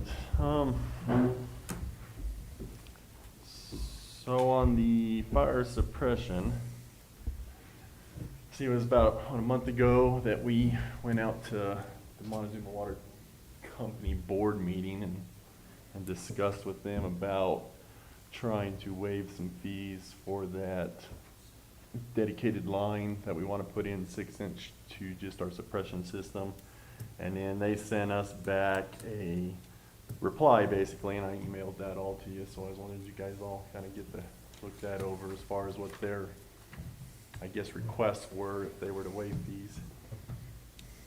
So basically it was, and I think I kind of brought you guys up to speed, it's not really, we're trading fees, we're not necessarily waiving a fee, is the way I read it. And that's the way it was presented that night at their board meeting. But it has to do with a different department. It has nothing to do with the fairgrounds. I was able to talk to Rob, and I think he said in an email to me that it's about around $10,000 a year roughly. Yeah. So it'd take us 14 years to use up that. About 10. Yeah. But can we So- do that because it's a different department? Well, the attorney that was there that night, who also serves as Dolores County's attorney, seemed to think that it was actually okay. So I haven't run that by Ian, so I don't know. I did tell them that night that I can't mix funds. I can't do that. Because that is a fee that goes to the road department. It doesn't have anything to do with the fairgrounds. So you guys read the response that Justin sent out to us? Yeah. It's just a matter of how do we want to approach it? And I don't know, Ian, if you've had the opportunity to look at that, or, I did see the letter. I haven't done extensive research on it yet. I can get you guys an answer pretty quick. Okay. But, I think that there is a way to structure it, that we can make this happen if it's something we want to make happen. It's just a matter of doing it the right way. right, it's just, so in other words, no dollars are changing from us to them. As far as the fees, they're not gonna come off of that. I still, it's a static line going to a fire hydrant. Which brought me to my next question that I emailed you about the meter, the strainer, and the pit. Because here again, it's a static line going to a fire hydrant, and you don't put meters, strainers, or pits on hydrants. Yes, and I So- reached out to them on that, and pretty much the answer I got back from them was they don't want to put a line in without a meter because they want to be able to watch every drop of water. And that's one of those things that it would come down to the board, I guess, to decide whether or not they wanted to have it. And the answer I was given was they're pretty much not going to say, we're not going to have a meter in there. And then when they do put a meter in there, obviously it has to have a strainer to protect that meter. Right. And then the size of that meter is so big and long, and it has to be serviceable, that's the reason for the vault. So those are those expenses I know we saw in there. That was quite a bit that I think we're gonna have to pay for regardless. So, as far as your distance, then your email also came back to us that Yep. you taping it off, because which was another question that we had driving out there. We're like, that's no 2,000 feet. Yeah. Justin taped it off, and we're approximately 750 feet to the maximum potential that you could go. Yep. What was their response to that? So How I did haven't they- got a response back on that one yet. I don't think that goes through, basically Steve is the one that I've been communicating with, and he's kind of been who I've talked to. He wasn't the one that actually wrote up the quote and all that stuff, so I think I'm having to wait for whoever else it is that wrote our quote. So I am waiting for a response on that. They haven't been able to give me, and I don't know where that 2,000 number came from. I don't know if that's just something that was their best guess, and they said, let's just throw 2,000 out, and that's what we put in the bid, but that was a good call to look at that, because I didn't even realize that was. Well, just But- looking through it, I mean, those are some big numbers that I noticed right off the top that's like, whoa. Oh, agreed, and, I and if we mean- go down to 750, I mean, that's gonna take more than 50% off of that cost for our pipe, so Yeah. that's a big chunk of change. Which, if you look at it, cost per lineal foot, it reduces it significantly. Yeah, and then I don't know if their prices as far as I'm assuming their equipment costs and all that stuff are part of a linear foot. Well, it would be So, less yep. because you're not putting in 2,000 feet, you're putting in 750 feet. Exactly. So I am waiting back, and hopefully I'll get something this week on that, so I can give to you. Okay, so I think as long as we can structure that to where there's no issues as far as not receiving or not charging, Who's representing the water company? Dennis Goldbright. Okay. Or Goldbright? Yep. Yeah. I'll get with Dennis too, and we can start working on some language and get that agreement in writing. So then I also believe, just for clarification, I believe all they want to do is use the road fees as a waiver for the membership fee, not for our total project cost. Yes. Correct. It was just for Yep. the The 4-inch membership fee. Which was 85,000 according to their paperwork. Correct. Yep. The cost of the installation, the pipe, and Yes. so on associated with the project, obviously that's a cost that we're gonna have to bear.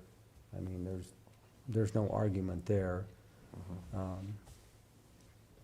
Other than the meter, the vault, and the strainer, because I just don't see that it's necessary. So my next question to you, Justin, is can Cooper put a meter on that hydrant on the sprinkler system That I do not know. at a I would- much lesser cost that's not in a vault, that is still readable, it's accessible because it's inside, and it still would read the same thing because it's gonna be as far as flow? Mhm. Is that something that they can do at a much lesser cost? The vault was 10 grand, the strainer and the meter was another 10 grand, that's 20 grand. So can you ask that question from Yep. Cooper? But not that we're gonna make a decision today, but we probably need to give him the direction. We've already bid that project, it could be done at any time. Yeah. Which we can make that decision tomorrow, I think. And he was, under the estimated amount that we had anyway, he was about 35,000 or roughly. So I believe at the end of the day, when they figured it all out, by the time that they take out that part above the arena, it's gonna be basically what the bid amount was. I Okay. think it was gonna be pretty much an even scratch. Okay. We'll find out if they can do that, because one, it's inside, would have to give them access to read it. Mhm. If that's something that we can do instead of, Instead of them putting that, yeah, and I I don't. mean, that's almost 20 grand to put a vault, a meter, and a strainer on, of what they're charging us. It seems Excessive. a little bit. Yeah, they got a little over 5,600 for the meter, plus another little over 2,500 for the strainer, and then 10,000 for the vault. Yeah, so we're close to 20 grand. Yep.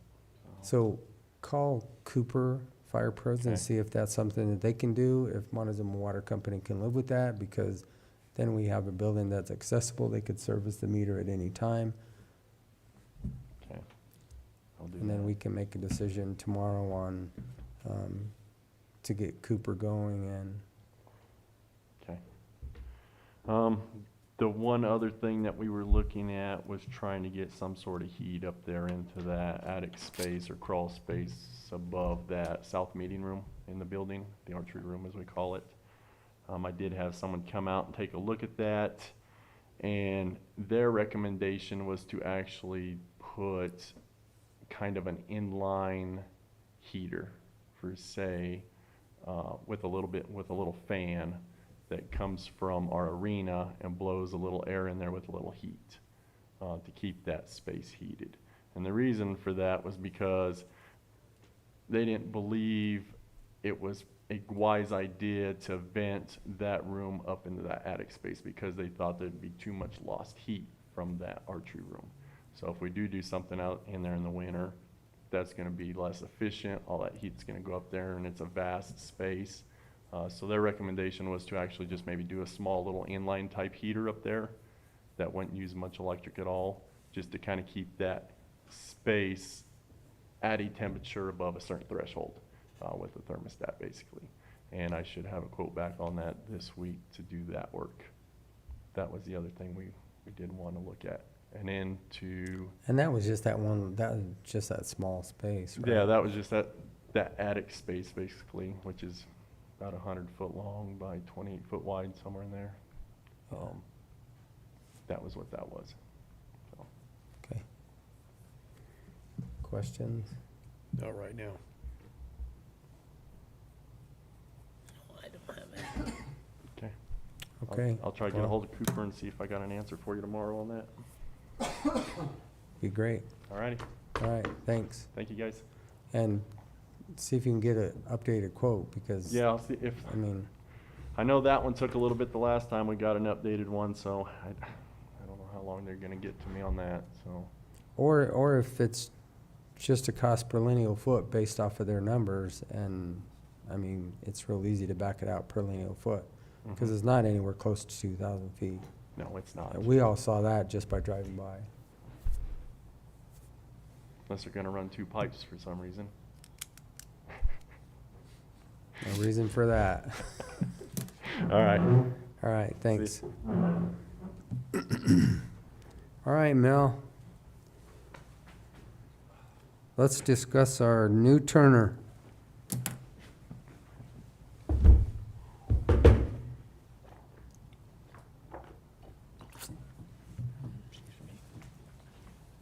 All right, so here are 3 bids for the 3 comparable machines, and the prices are on.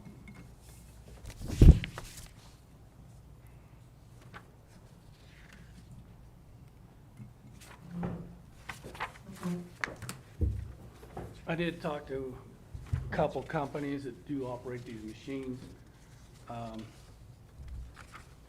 Both companies like Comtech, both companies like the BOCC. They're both foreign-made machines. The Comtech's a Finland machine, the BOCC is a German machine.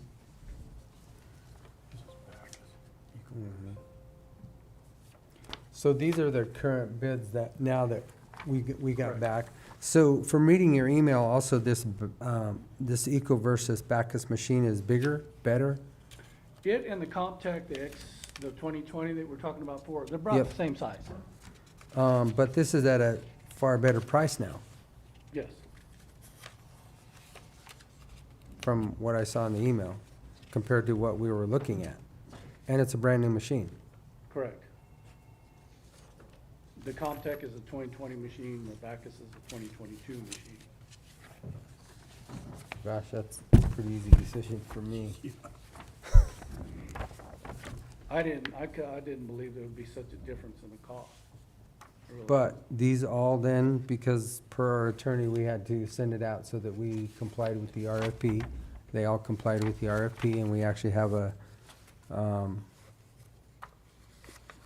better cost associated with it. Correct. So, And the Bacchus machine in the back of it is the terms of the deal for signatures, and it's FOB Cortez, Colorado. okay, and that one's in the States, It's in Ohio, so you could have it a couple weeks. depending on transportation, yeah. I'd like to have it here before I get back from, And you may have to send a truck to go pick it up for you then.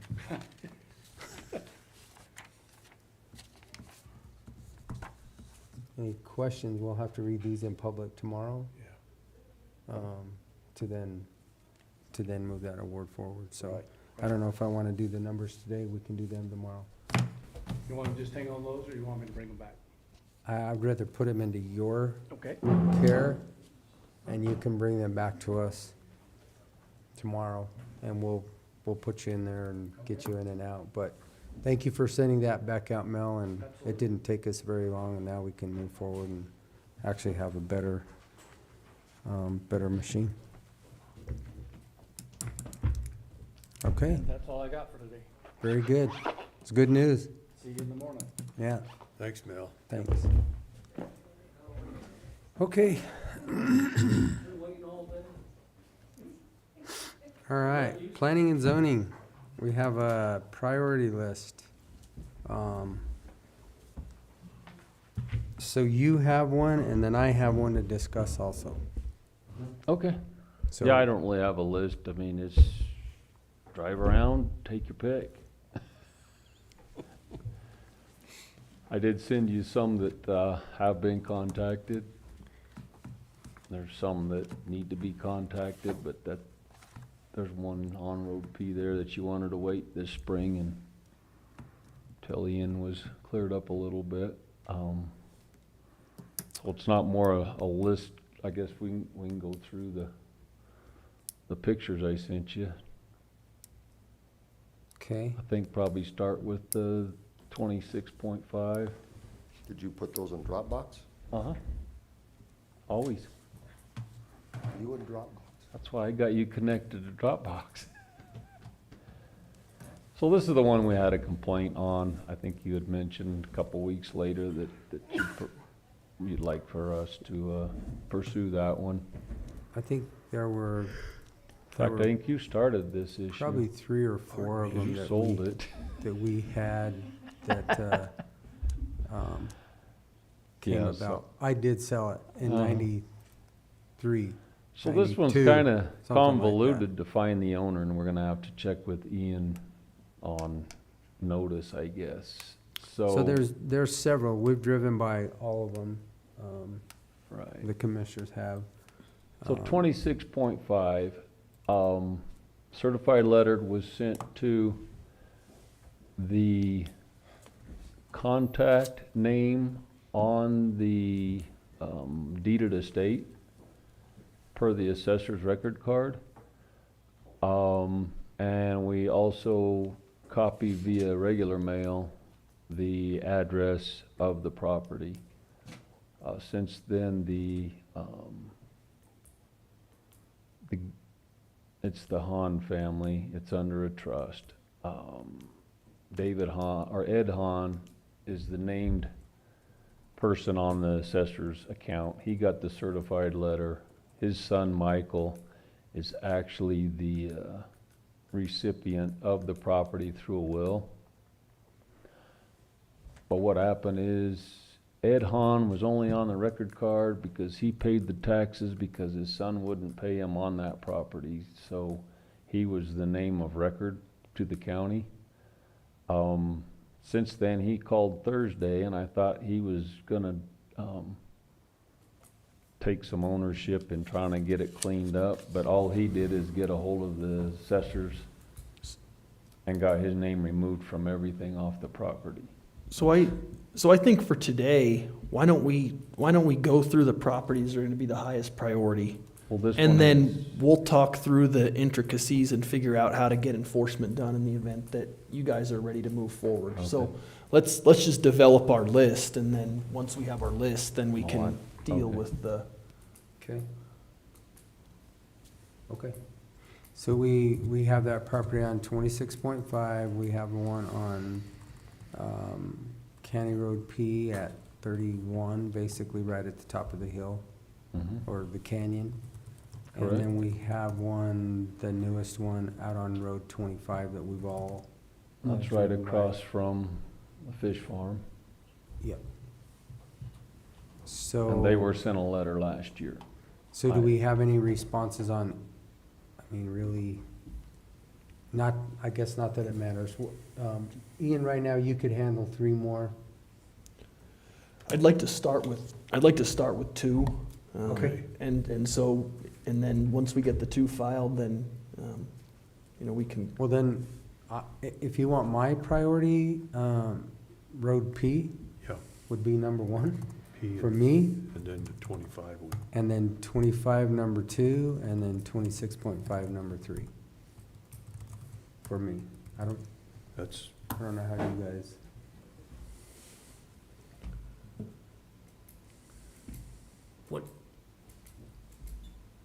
What about what you were talking about as far as, like on that property out there on P, where that's been there forever? What are you gonna be able to do? I'm serious. Well, I mean, since that was there before the land use code, I can almost guarantee you it hadn't changed. If anything, there might be more there, but that properties looked like that before we ever had a land use code. So is that seriously gonna be a problem?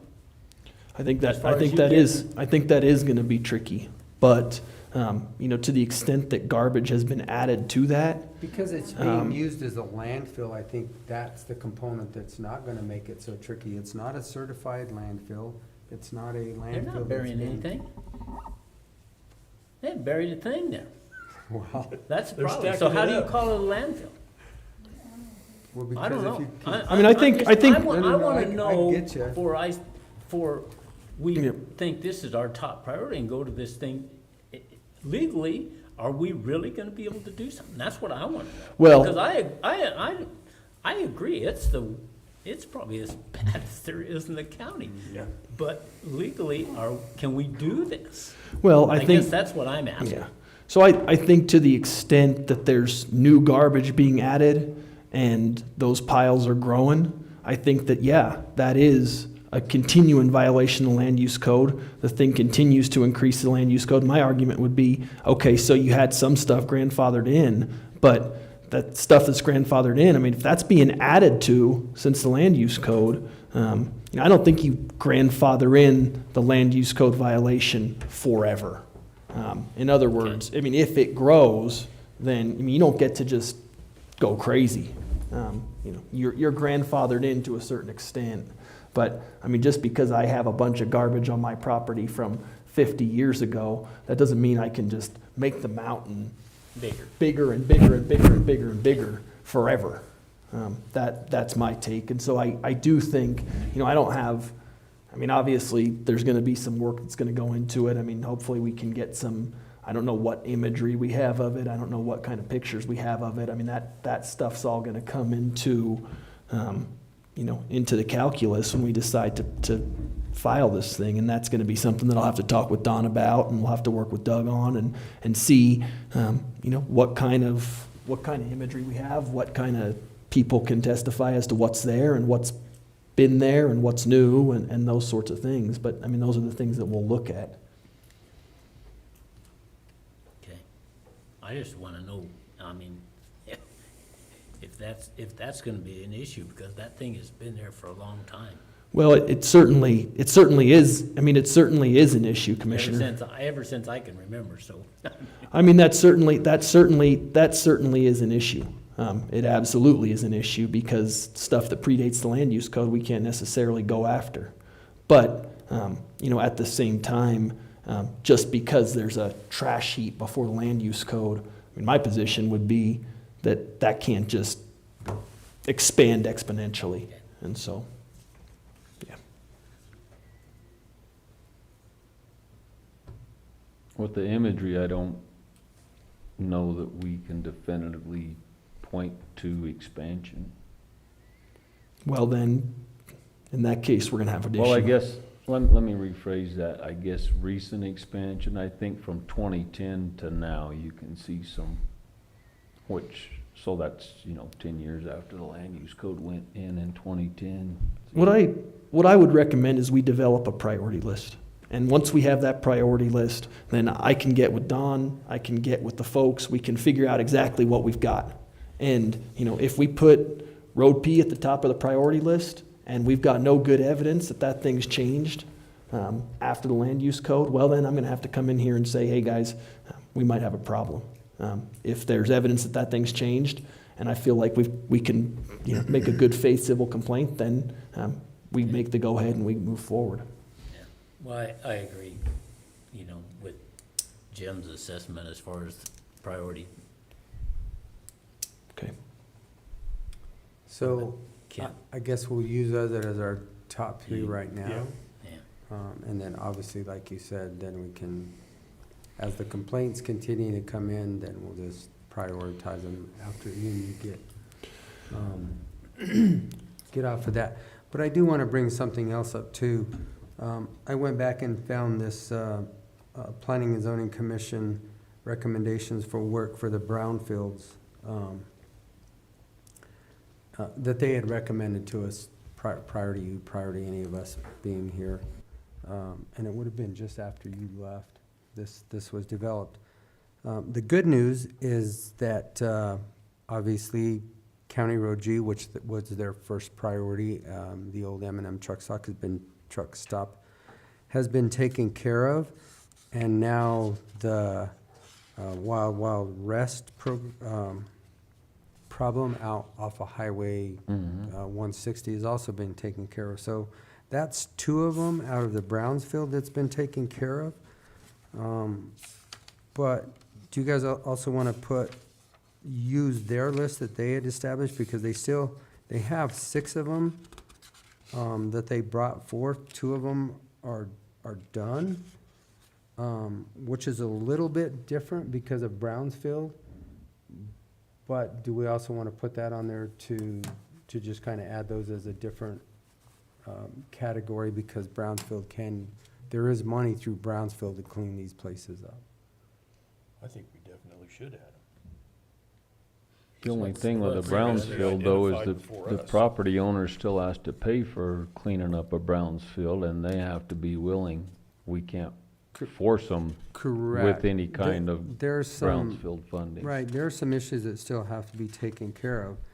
But as far as the 6 priority properties that they had brought forth and the final recommendation to the board at that time, and they listed them as Q, R, S, T, and U as far as the properties. 1, obviously, we completed the County Road G. Property number 4, which was subject property K, 160 over at Mancus.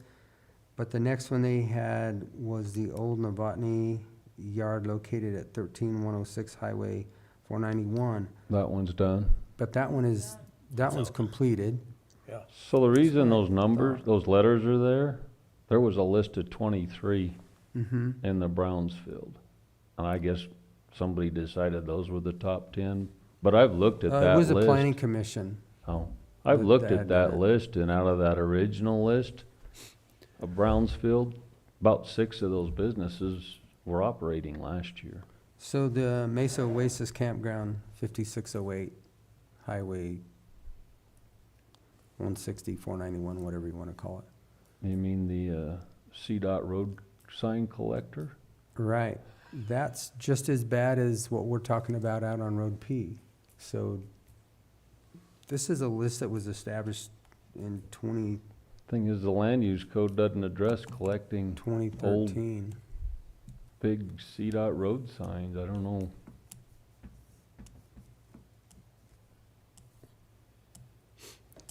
What you say or do with that. Well, I'm just bringing it up for a conversation. Do you want, We've got one down in the Blue Door subdivision that's collected old Love's pump or gas pumps. I guess I haven't been There by must that be, one. they must have Yeah, he's 40 got a or ton of 'em. 50 of them out there. Really? Yes. Yeah, Where? there's probably at least 50 of them. Some tore apart, some Oh, yeah. in all phases of it. So anyway, I don't know if that's something that you want to add to our list as far as the Brownsfield. Do we just, Well, I think, can we resend a letter? I don't know. I mean, I think the I'm just difficulty is we have to be careful. I mean, I haven't seen these places, but a bunch of gas pumps out back, I don't know that necessarily violates the land use code. Till you see No, I'm it. just talking to the documentation that was already presented in 2013. and Yeah. all the com- all Share of those this top 6 with documentation me is if here. you would. I actually brought in the whole book, because I actually put it together and put it in paper form. Okay. I'll just, You can do that. as this discussion was coming up today, I went back to review this to see, because there are a lot of things that have been taken care of and done, which is good. Well, yeah, some But- of them are back in business. They're not exactly clean and Well, changed a lot, but I don't think we want to mess with the new operating business Yeah. just because it's kind of in the same condition at the point it shut down. I'll get this to you. I guess we've established the top 3 and see what we can do from there, because I don't think the letters are gonna stop. And we've been meeting with the state, the Brownsfield Division, whatever they're called. Anyway, Jessica and we've met with them. So we're working that direction. to see options there, cause there is some funding, but it does take the payment from the owner, and it takes their contribution, and they've gotta be willing. and permission to do it, so. Just to clarify, on your priority list, so we've got Road P, there's two Road 25 issues. One's the one out north, which they have promised that in 2 weeks, they're gonna have all that trash gone. So we may wanna see if they follow through on that. I just sent you the picture because I saw it last year, and it was there, and the pile grew. They claimed it wasn't, so I guess we can give them the benefit of the doubt that they're gonna take care of that pile once and for all now that they know that it's a real issue.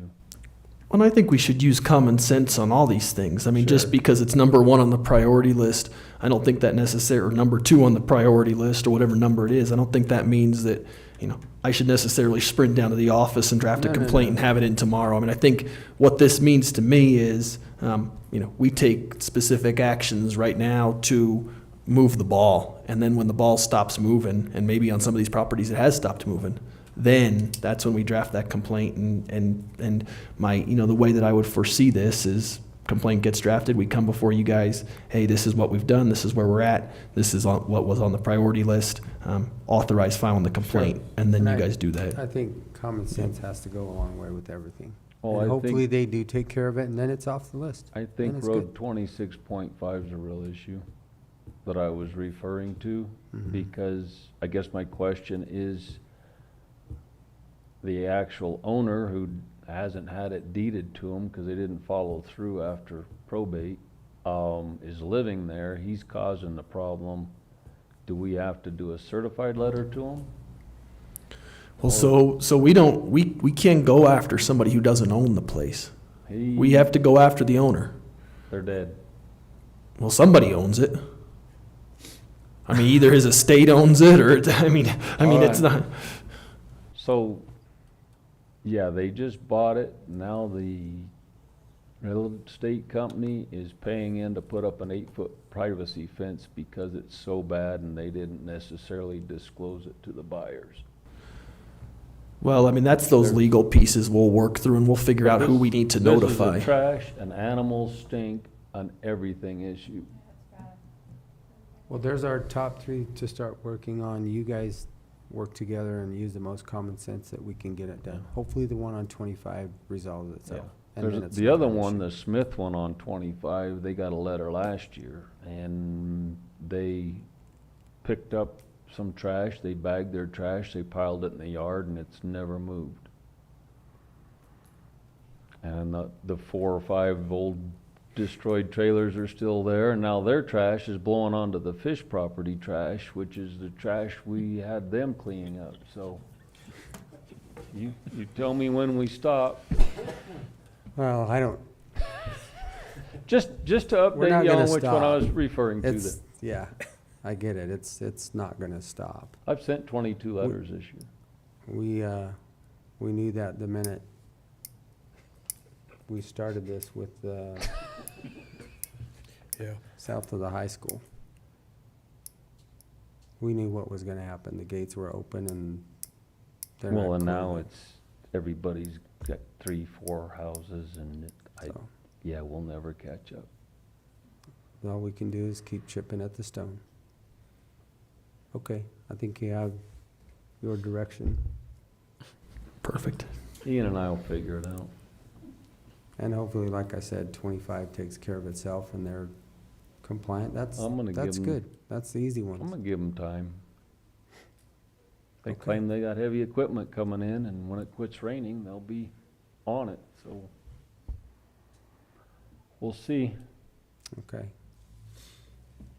Yes, we will. Before snow flies, or it'll be burned. All right, Cool? thank you. Thanks. All right, the last thing we have on our list, and just to make everybody aware also, we'll still be here at 4 PM. We have a listening session with John Whitney, who is Senator Bennett's aide here locally from La Plata County or in Durango, going over the Farm Bill. Commissioner Copenhagen, I know, has some things to talk about as far as the Farm Bill, but we will be here at 4 o'clock for that. Last thing we have on our agenda, gentlemen, is the discussion for the structure of the senior center. Travis, if you want to pull up what was presented to us last week, if you have those.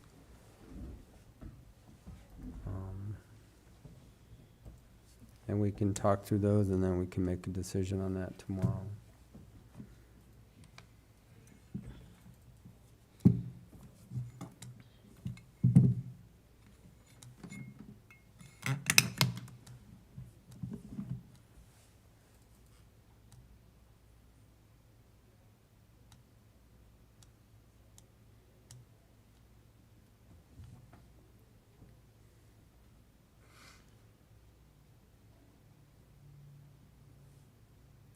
Trying to find the gentleman real quick.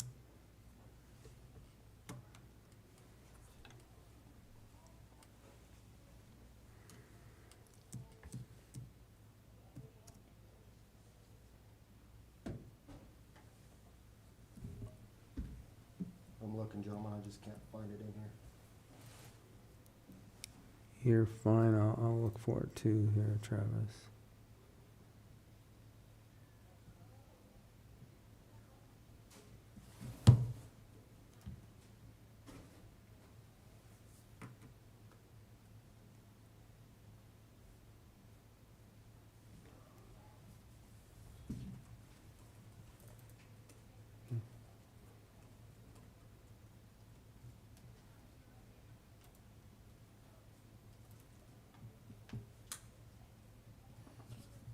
It may have presented on Tuesday. Let me look at Tuesdays.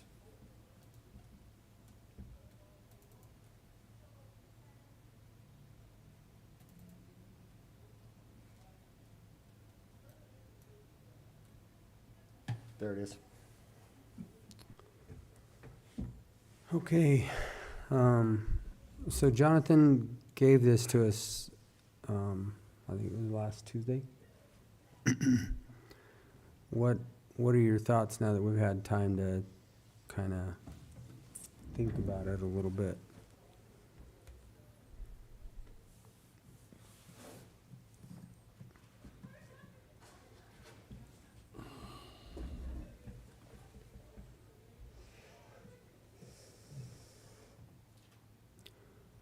So basically what he's recommending right now is no waivers,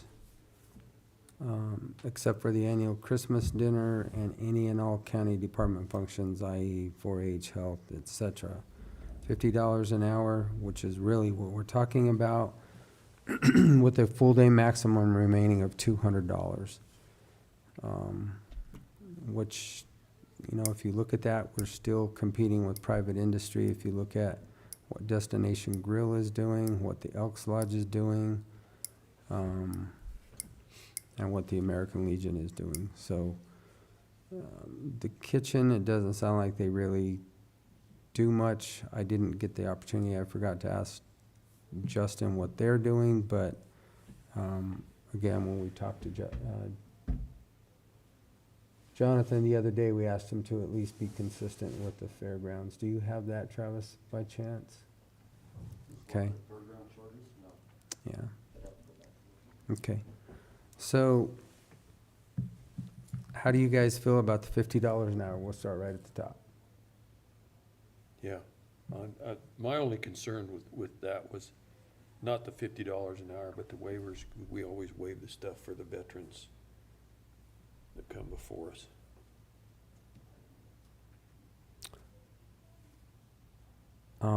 Actually, if I look at our agenda, that's on the agenda for tomorrow too, isn't it? I think so. Pretty sure it is. And the only thing I could allude to was that the county, it comes under a county department under Veterans Affairs. Would that be a veterans function? I think it's two different. Yeah. It's two totally different. We've got VFW, we've got DAV, you know, with their stand down. And then there's Queenie and her Irish, Her Irish dinner, Queenie usually comes in and asks for a waiver. yeah. She's always done it. Well, I shouldn't say she's always done it. She's done it for the last 3 And the years. that I've- DAV guys usually do it for their stand down and their monthly meetings, so. Which is, if they Yeah. come in, that's something that we can Right. then do. I think what the consistency is that if you look down here that says anything that does have to do that, it does have to come to the commissioners for a waiver. It can't, Right. Jonathan can't waive anything basically on his own. The only flexibility he has is the opportunity to allow him a few hours prior, a few hours after for. Right, for setup and cleanup, setup. Which is, I don't have an issue with that, but really it's the rates, I think significantly or specifically that we're talking about now. And then for the cost for the IT,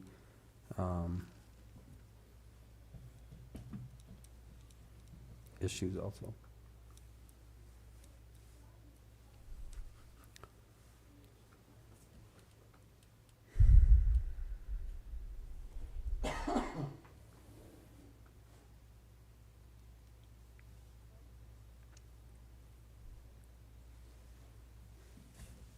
I guess, I don't, I mean,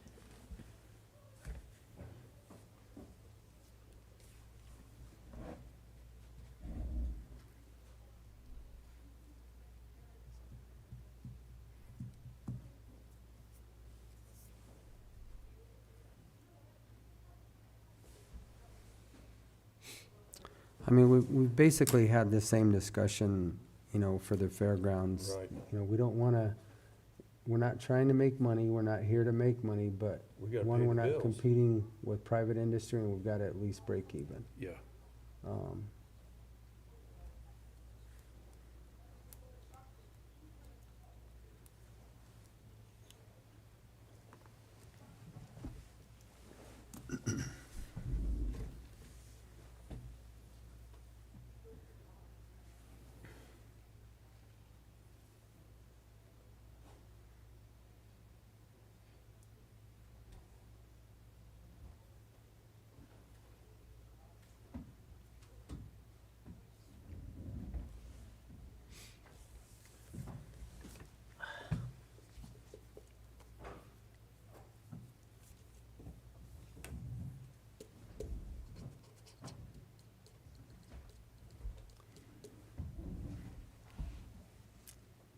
So for me, looking at the three that he has, you know, I struggle competing against private industry because they're the ones that are paying the taxes. Yeah. So if we're doing something for less, and again, I had asked Jonathan to break this out, to say, what is it actually costing us for the use of that facility as far as water, power, insurance? And I didn't get that breakdown. So my concern is it's still gonna be more than $50 an hour. Now, I can't verify that because I haven't seen his numbers put together. I would still like to see those, Travis, if you can. Yeah, I think he was gonna go back to Empire and do a historical, Put a little bit of put some effort into it. effort into it to really see, because here again, I don't like using numbers that are just Yeah. make believe. I mean, I want to have actual facts. We have the data, we can put real numbers to it, but if we're going to make a decision, and we don't have to make it today, or we can't make it today, tomorrow, I think we should be at least equal to the minimum on here, and right now the American Legion would be the cheapest at $250 a day for the day. Destination Grill It's 300, for 200 for up to 5 hours. correct.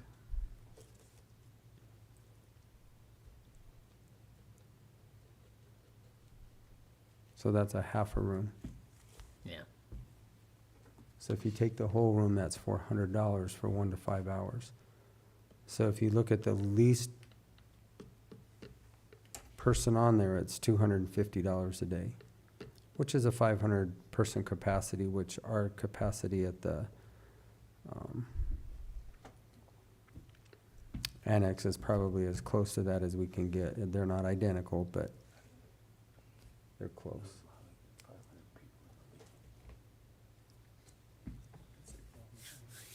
Man.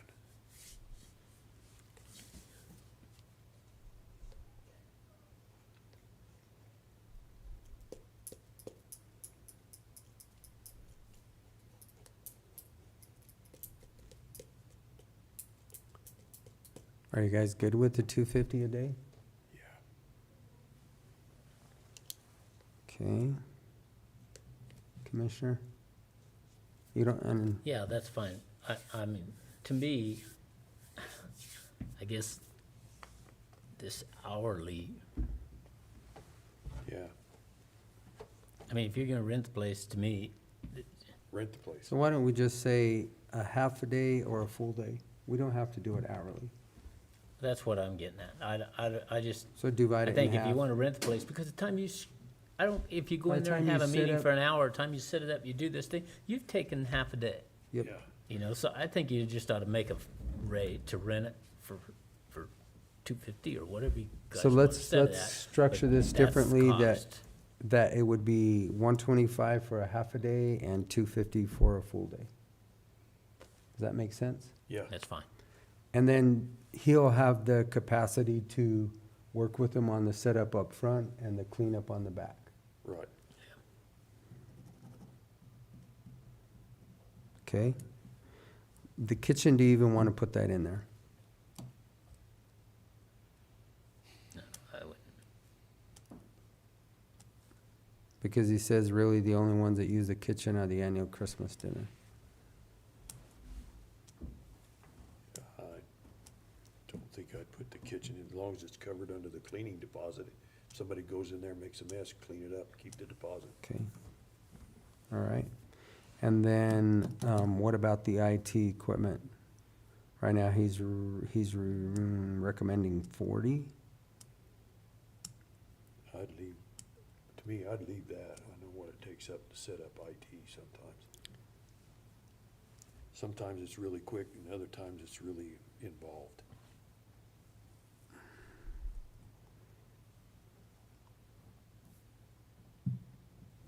I don't know if $40 is enough to cover it. So if we take, That's if good. we take 1 hour with one IT guy going over there, it's costing us more than $40 an hour. I can Yeah. tell you that for sure right now. Yeah. So if you look at Destination Grill, or even look at the Elks, 35 for a projector, 65 for a PA system, 20 for a phone.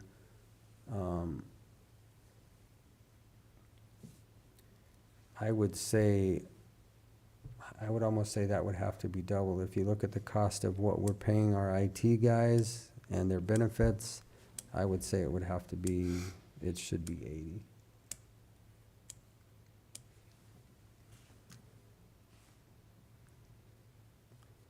And that would be per the event, for Right. half a day, a full day, whatever Right. they're using it Just for, per per event. event.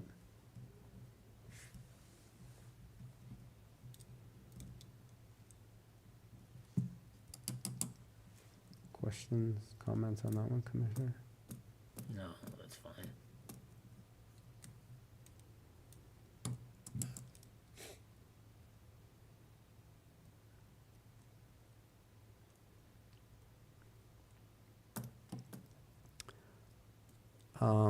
As far as the, he wants a guidance on the senior center. Currently, the dance group donates $300 annually.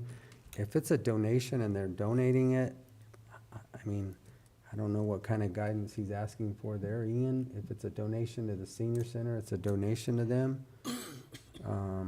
As far as the art, I have no issues with the art and how he does that. I don't either. I'm fine with that. That's probably very little exchange of any kind of monetary value there.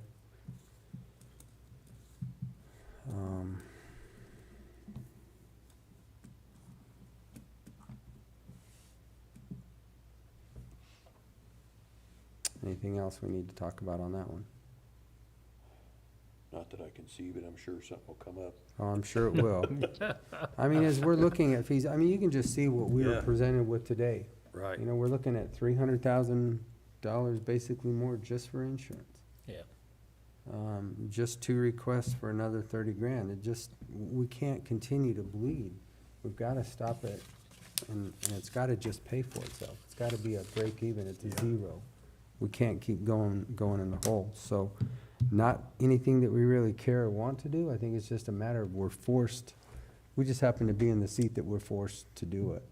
Inflation rates are as high as they've ever been in my lifetime. Probably in all of our lifetimes. I can probably say that for all of us. What's that? The inflation rate's as high as Well, it's ever been. Well, I Um, don't know. we about- haven't, I we don't- haven't seen it as bad as it was in Jimmy Carter's day. No, Well, come on. We have not seen that. I don't wanna see that again. yeah. When the bank starts paying me 18% on my savings account, then we'll say it's the highest it's ever been. Okay, well, You anyway, couldn't borrow money for. right now, it's, 21%. it's not good, and we're just, 21%. we're just Yeah, trying If you to, were lucky, if you could borrow it at Yeah. 20-some%. That's what to we're get gonna there. do. So what I have is, 125 for a half a day, 250 for a full day, and $80 per event for For the, IT. For it. for it. Yeah. Okay? That's And Yeah. I'll write that up, I'll bring that up in my report for unfinished business tomorrow. Do we just make a decision? Okay? We'll make that decision tomorrow. Yeah. But per our discussion, I'm just writing it down so that I have something that we can talk about for tomorrow. Okay, with that, unless you guys have anything else, we'll take a 10-minute break and then we'll come back here for our Farm Bill discussion with John and Whitney. All right.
Okay, guys, it's 4 o'clock and I'm gonna get us started. Actually, it's 4:01, and to get us going on time, this is just a listening session for us over the Farm Bill.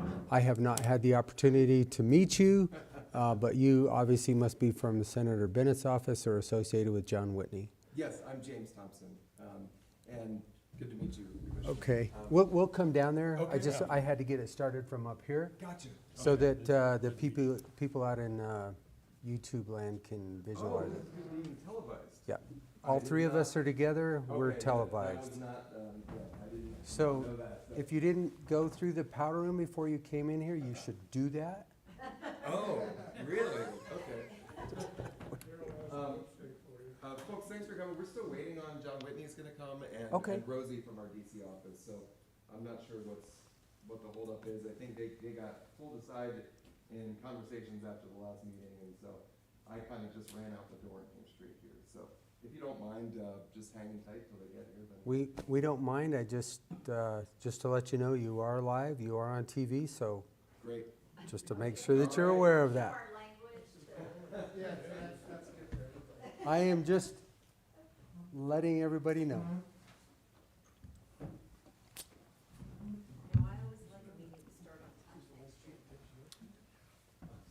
Always. It's hard to wrangle any, body out of one meeting to get to another. I know how hard it is. They're talkers, I tell you. Well, we were saying that. Or it's always good to get. Well, I don't have a lot to add, so I didn't want to take a spot from somebody who did have stuff to add.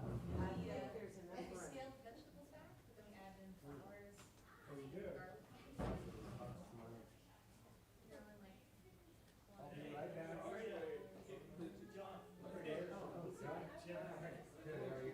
Garlic. Oh, nice to meet you in person. Thanks for having us. You just come on in, sit down, we already have you on TV, so you're live since we're all three together. And I'm Jim. I'm Rosie Brumman, nice to meet you. Travis. Travis and Rosie. We are on TV. Yes.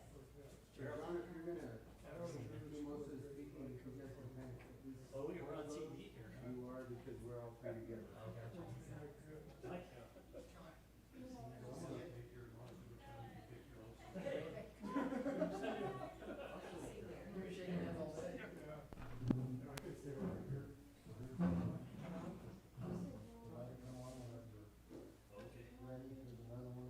Because the three commissioners are here, it's live broadcast so. Public meeting, yes. Open meetings. One of you want to step out? Okay. So are we? Step out, is that what you said? Kidding. Two of us out.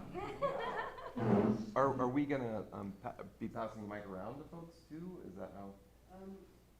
No, we don't have to Okay. necessarily do that, but the clearer you can speak, the better it is so that everybody out there listening can actually hear you. So, Is there any way to tell how many people are listening? the last time I looked, it was about 1,620. Oh, wow.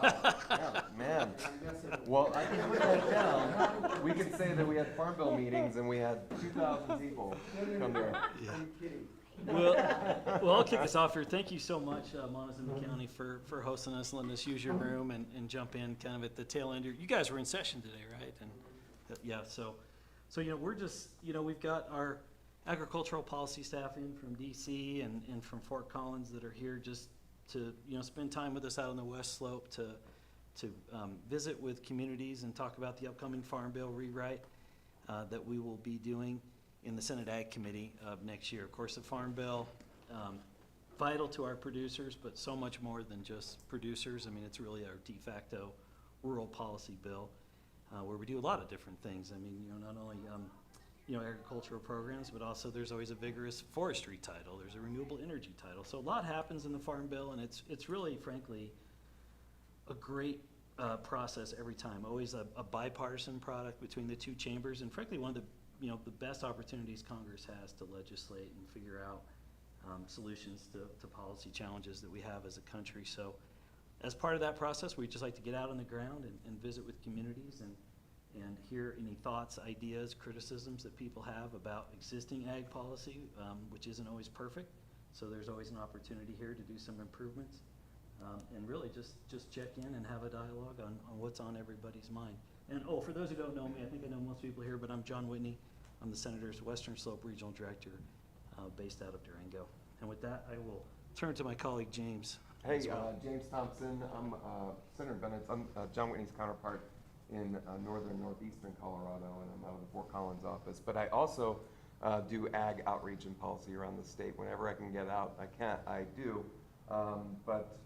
You know, I've been kind of the lead on organizing these Farm Bill listening sessions with help from my regional counterparts around the state, and we are really, I'd say, on our last kind of 3-day leg through Greater Colorado. So, you know, Rosie is from our DC office. She was able to join us for another 2 swings through eastern Colorado and through western, northwestern Colorado, and tomorrow we're going to be in Durango and then heading to the San Luis Valley and then up through Salida and back to Denver on Wednesday. So we have a tight, we're trying to run a really tight schedule, so I know, sorry to keep you guys.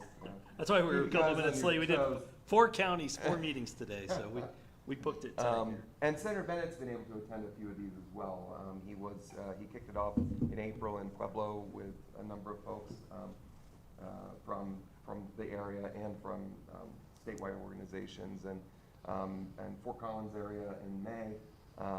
He did a forestry roundtable with the chief of the Forest Service in the Boulder area in May, and let's see, Palisade. He was in Palisade with Secretary Vilsack in August as well, and we heard a bunch of input on the Farm Bill there. So, you know, we are gonna, I think, end up having had 25 of these meetings around the state, and probably a few more, because it's gonna be a bit before the Farm Bill kicks in. We wanted to get out early, get on the ground, talk to folks, and get their input on the Farm Bill. And certainly some other non-Farm Bill ag-related items came up as well, and natural resource items came up in our meetings, and that's perfectly fine too. So I'll kick it back over to Rosie. Oh yeah, I was going to pass around the sign-in sheet as well. So we had 3 RSVPs, so I'm glad that folks showed up. But we would love to get your email, your name, your organization, who you're with. If you're by yourself, that's fine. Email's important. We want to make sure that we can follow up with you, and it'll be an email coming from me. We won't put you into our system, and you won't be getting spammed. But I do want to make sure that we get everyone's contact info so we can follow up as the Farm Bill process rolls along if we have any updates. So I will do that, and actually might as well pass around my cards too. I'll pass around my cards as well. I think most folks here know how to find me, but if someone doesn't, feel free to grab one. And I'm not going to pass out my cards because I don't have very many cards left. So if you want a card, come see me afterwards.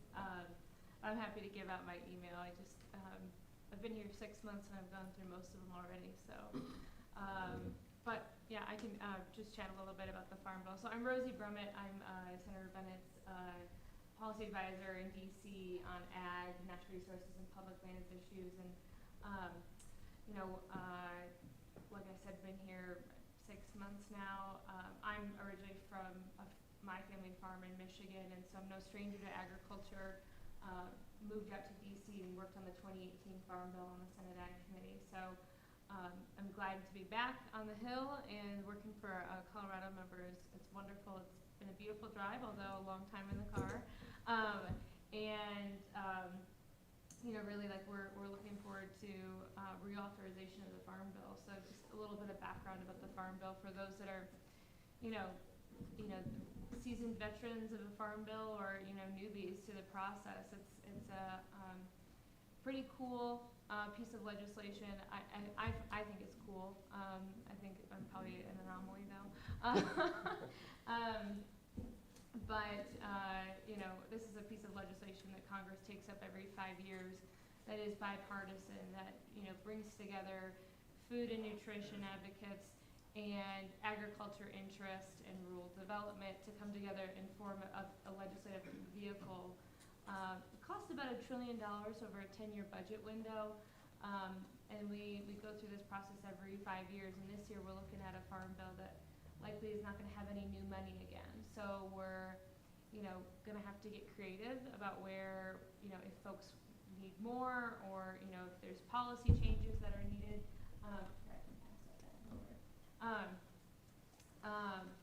Like we're gonna have to get a little crafty about where money comes from.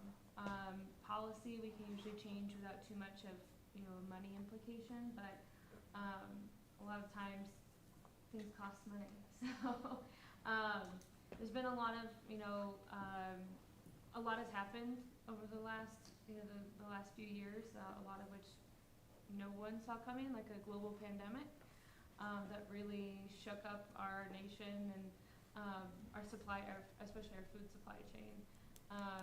And I think folks are now more connected, getting more acquainted and more connected with agriculture in the regional and local food system. So, want to talk with folks today about whether if you're a producer, what programs do you engage with USDA at all? Do you like any programs? If you don't engage or if you don't like programs, tell us that too. We have the ability to change them. So, and then if you're, other interests, what brings you here, what, you would like to see incorporated into a farm bill, or what's important to your community and to you. So, maybe we can start off with a round of introductions. Yeah, why don't we just do quick, just so everyone knows who all's here. If you want to start us off, Gerald? Yeah, Gerald Copeland from Montezuma County Commissioner. I'm Sarah Brofield here with Mountain Roots Produce. Mike Nolan, Mountain Roots Produce. Lynn Goodrich, Mountain Roots. Chuck McAfee, a member of the Rocky Mountain Farmers Union, and we have farm out north of Cortez. Mary Dodd, I have no association with a farm or anything like that, but I'm here to learn and listen. Jessica, I'm a Community and Economic Development for Montezuma County. Nikki Crowley, Community Officer for the Lore Foundation, and married into a farming family, but a farming family in Utah. Travis Anderson, Montezuma County Administrator. Ken Lindsay, Montezuma County Commissioner. Real quick, I was just curious, and I know that John knows what the Lore Foundation is, but I don't. What is the Lore Foundation? So it's a private family foundation that's doing grant funding in Cortez, and you will actually see my counterpart when you go over to Del Norte tomorrow, because we're also funding in Monte Vista. Okay. So, yeah, they've selected rural mountain communities to grant fund. Well, I don't know who wants to get us started, but this is your chance. I know that government programs, while well-intentioned, don't always work perfectly. And we know there's been challenges and struggles with NRCS and FSA staffing challenges. We've heard quite a bit about that today. Gerald and I have talked more than once about challenges and issues with the implementations of some of those programs. But whoever wants to go first, just jump right in. We had a yeah, one more introduction here. I'm Landon Wilson. I live out in Pleasant View, and I'm a full-time farmer. Welcome. Thank you. So I think one of the issues that we, Commissioner Copenhagen and I, and we've probably already heard about this, John, but, with the current farm bill, I always see things moving into it, I'll just kind of introduce it. But, we're in DC and February, March, I guess it was, where some of the issues with, and it's more policy, it's not really about funding or anything like that, how people are having to go through as far as with the irrigation systems, right, Commissioner? And the work up front that they're trying to have to do to get the systems, in place. And I'll let you elaborate on it, Commissioner Copeland, because you know far more about it than I do. But for this area geographically, it seemed like that was probably one of the biggest challenges that we have heard. I specifically haven't heard really anything other than that with Commissioner Copeland. So, And I think most of that all got worked out, because most of that had to do with people putting in irrigation systems, and actually they were having to go through the Corps of Engineers to get an actual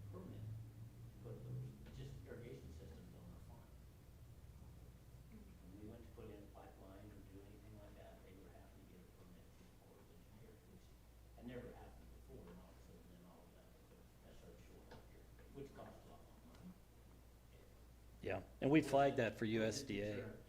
But that has basically got resolved because we brought it up and talked about this before.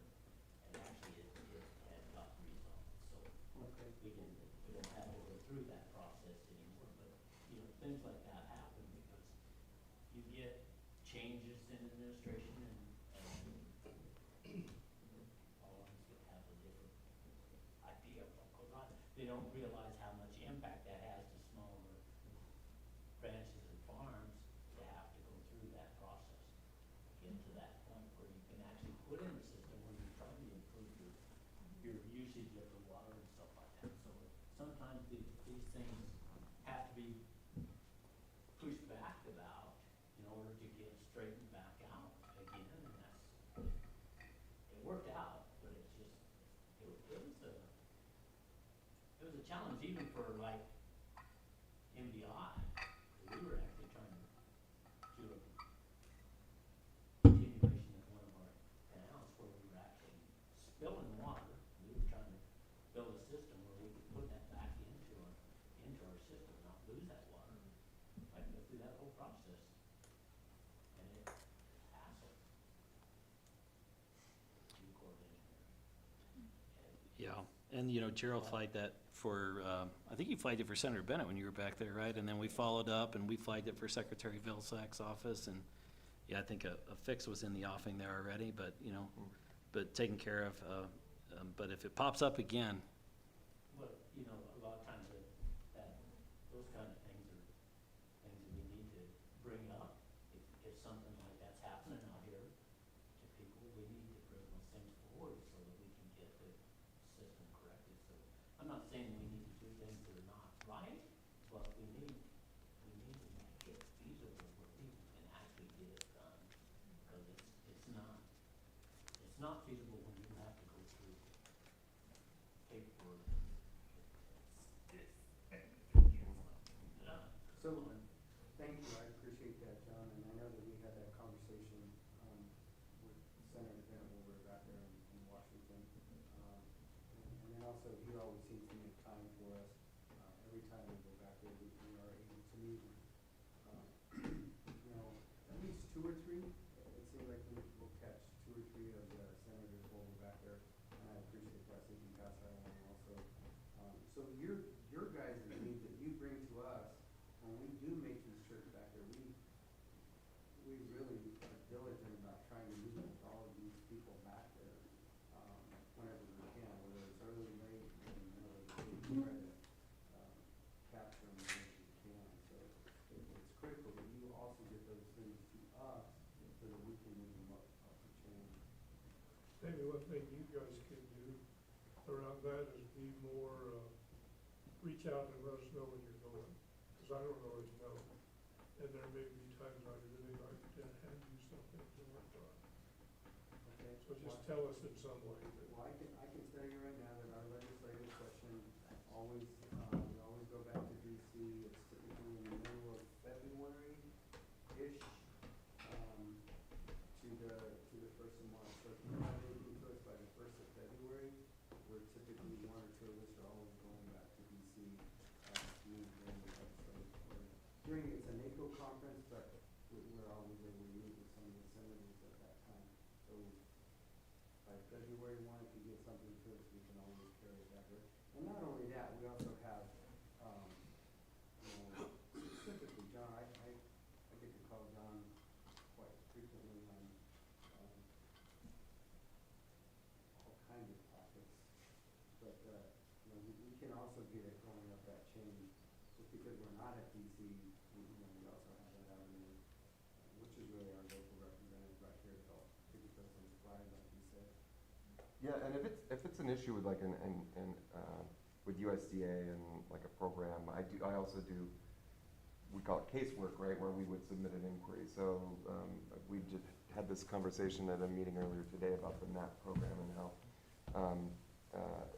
there were some issues with people not being eligible because they have irrigated acres, and so we heard about that directly from folks from a lot of different parts of the state, but mostly in this neck of the woods. And we, you know, put an inquiry in with the Farm Service Agency, and it took several months to work through, but we finally worked through it. So certainly, you know, those types of things that we can submit an inquiry to an agency, undue delay in something, you know, in a program or a payment or things like that. So happy to help whenever we can. Absolutely. Can I touch on that now? Speaking of which, so, I don't know if this is appropriate. I was just told that you guys are having this meeting to come, and my dad's not here either. So I hope I can explain it, but it's in regards to NAP. It's been really frustrating for us as farmers. So basically NAP is set up to cover for a loss, but what's the point whenever they limit us and designate irrigated ground as non-irrigated ground and pay us on the non-irrigated production? So this year, we were told at the beginning whenever we certified our crops, that if we are not actively watering those fields, even though we have irrigated it in the past, it would be considered non-irrigated. You know, we've got we're part of the Dolores Water Conservancy District. Last year we had 1.5 inches out of 22 or 23 inches. So we were short on water, but it's irrigated ground, and they made us certify it as non-irrigated. So that's something that we didn't make, that it makes sense to us. Another thing last year is that FSA said that lack of water in a lake was not considered a drought condition. I don't know how that, I don't know what that would fall under. You know, we rely on the lakes, that's where we get our irrigation, it's delivered. The water's not in the lake, then we aren't able to irrigate our crops, and NAP and FSA said that, you know, that lack of water in the lake was not considered a drought. So that's exactly the one that we worked through. And Ken, I don't know if that first one that you mentioned was sort of about the second part of the NAP problem. It kind of went to the assigned production. They were somewhat related, but it was a unique issue. Okay. Where water was joined together and they made up production for the unirrigated fields. Mm-hmm. It would have been a waste of water. So yeah, so the second part of that is the one that we had to get FSA to change, and they did. But the certification, you know, I can give you a card and we can find out more. I passed them around earlier, but Yeah, we talked about this on the Dove Creek too. You know, I mean, it seems like there's some room for some new thinking here, particularly, you know, as you know, droughts like this are probably going to become more commonplace. You know, it may be that, you know, the federal agencies need to kind of rethink some of these classifications. I think our tentative conclusion is this, hopefully it's only administrative, not legislative, to get those changes, but certainly something we'd be happy to look into.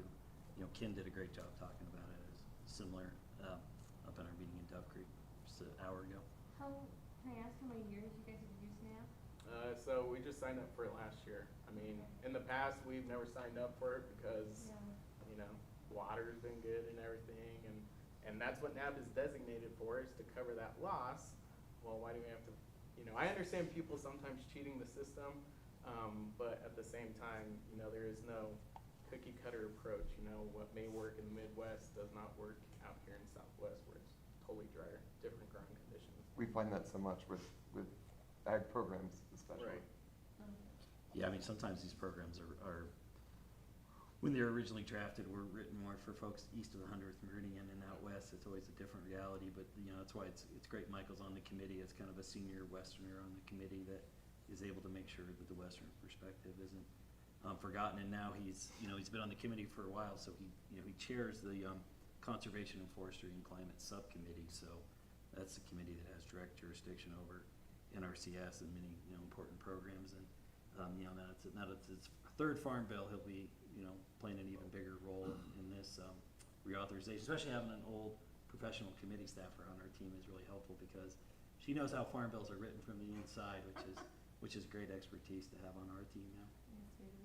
Landon, did you have anything else you wanted? Yeah, I've got a whole list. Okay. All right. Well, do you, how many, because I mean, we can come back to you. It's mostly about the NAP. Okay. It's up to you guys. No, go ahead.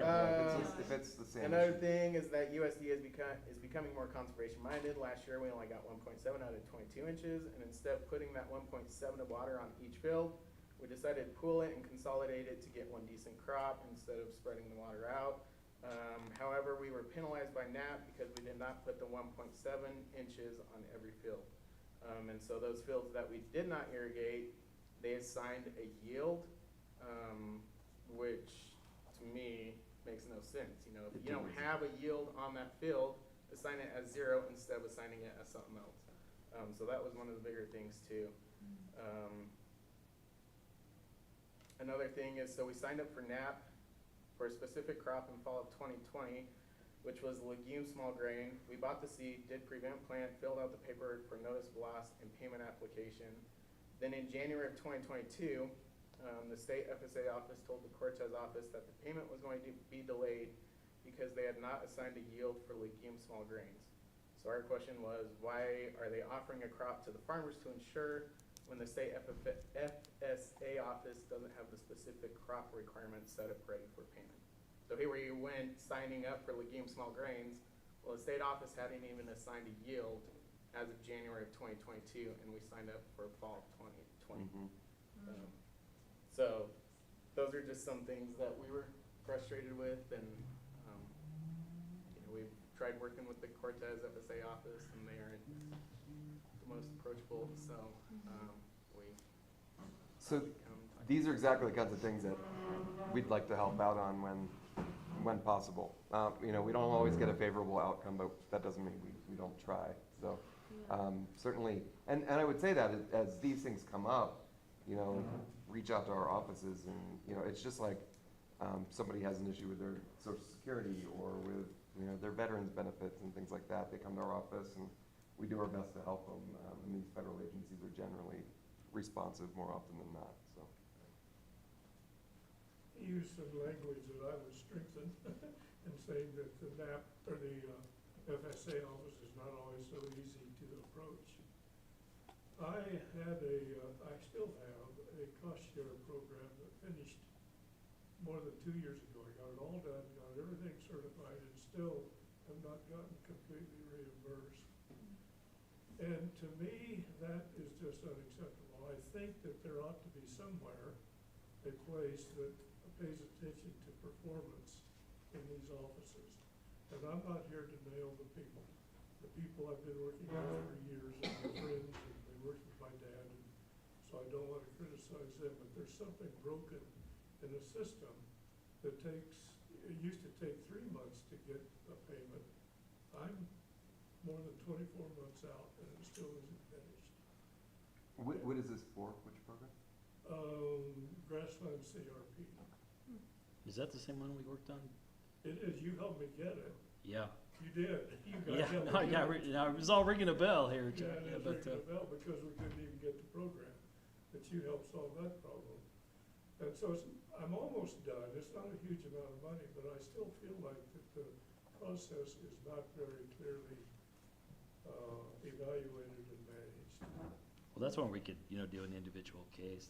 James leads most of our work on that, you know. I mean, if you want to just send a quick email, and then we would need to get a privacy release form from you to contact the agency. But am I correct there, James? Yep. That we could put an inquiry in, and sometimes that helps when the federal agency hears from our office. I mean, they're still pretty short-staffed. I'd say across the state.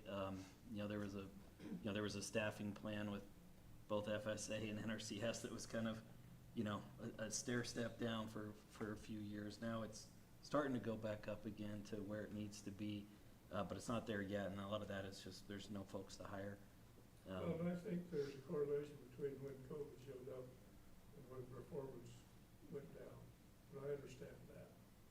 I guess my biggest point is there ought to be somewhere an evaluation program, an expectation program, where these government entities and agencies have to show that they really are being effective. Well, you know, there are, you know, there's the Office of the Inspector General within each agency, within each department. And I know, didn't we do something like that on the EWP program? Yeah, we asked the GAO to do a review of that program and make recommendations for improvements that we've got in as we ramp up for this Farm Bill. So it sounds like another question needed to the NAS survey. do you like your office? Like, evaluate your local staff or, the staffing needs really. There could be something on there, but I know those surveys are long, so. Well, I don't wanna comment on the people, I wanna comment on the results. Yeah. So what this kind of brings up for me is kind of like the nuance the gentleman was talking about, how some of these programs are built out for Indiana.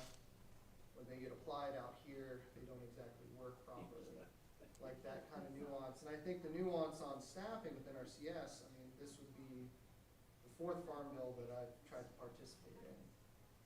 What all this comes down to me right now is the folks can't hire good people when you can't pay them when they're at a certain GS level. It just doesn't make sense.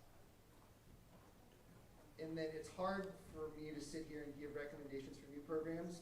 It seems like every farm bill kind of gets stuck where it's the best case scenario is to get the same amount of money we got last time for the farm bill.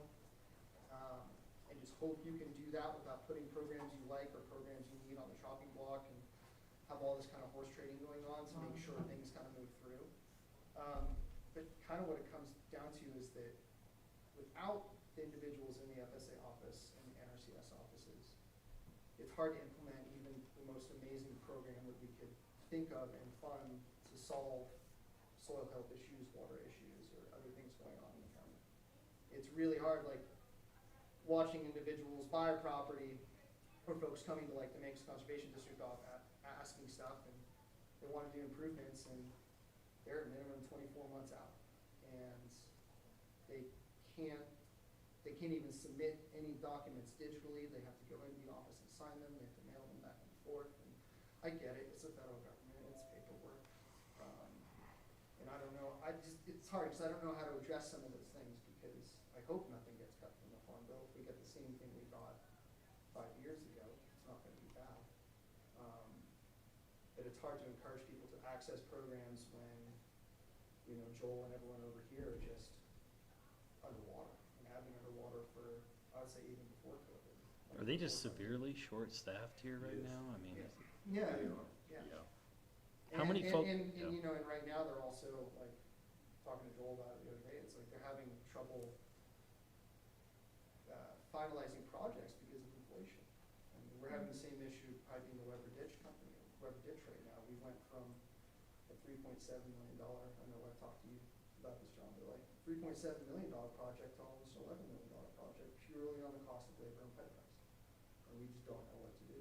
And NRCS is functioning the same thing when a piece of 4-inch pipe quadrupled in cost and the prices are fluctuating like the stock market on a weekly basis of injection pipe.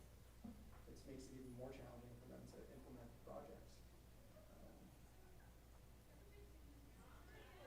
And I think that's probably maybe administrative or policy more than funding, but some of that nuance of like, yeah. Well, it's where the slowness hurts us, right? I mean, like, the longer you wait, more the price goes up. And so, I mean, a lot of it, I would encapsulate some of what you're saying there. It's just the quality of the civil service to implement these programs is not there. Yeah, I really think for the amount, like, I watch our techs from the Conservation District and the High Desert techs, and I work with that office decently, and I watch how hard they work and how much they care. And they just can't hire somebody for $34,000. They can't hire an engineer with a master's degree at $38K. So you're almost advocating for like paying more because you get what you pay for. I kind of think so, because there's a line of people out the door at almost every office in the state trying to get things piped, trying to, do CRP, deal with EQIP programs, do all these types of things. Get help when a program isn't working the way we probably need it to for our area. Yeah, because I agree with Chuck, like, I don't fault anybody who's working at the NRCS or FSA, it's not their fault. They're good folks. Often I notice the offices are closed because the staffing shortages. I mean, I've stopped by the one in Dove Creek several times recently where it's just, there's no one there because of the staffing shortages. And There was a time, I think it's changed a little bit, that Joel was overseeing Dove Creek here and going over the whole pond in Archuleta. yeah, I mean, there's been some just absurd shortages. And really, I mean, that pit, about, 3 years ago, it was just, we were getting calls from all over and we were trying to work with, state NRCS leadership and FSA leadership, and it wasn't on them. I mean, they were being told to implement, staffing plans that were they got a new one and it'd be smaller, you know, they go, all right, you can have 180 people statewide. Now you can have 140 people statewide. And so when that happens, then you can't backfill, you know, someone quits, you can't fill it.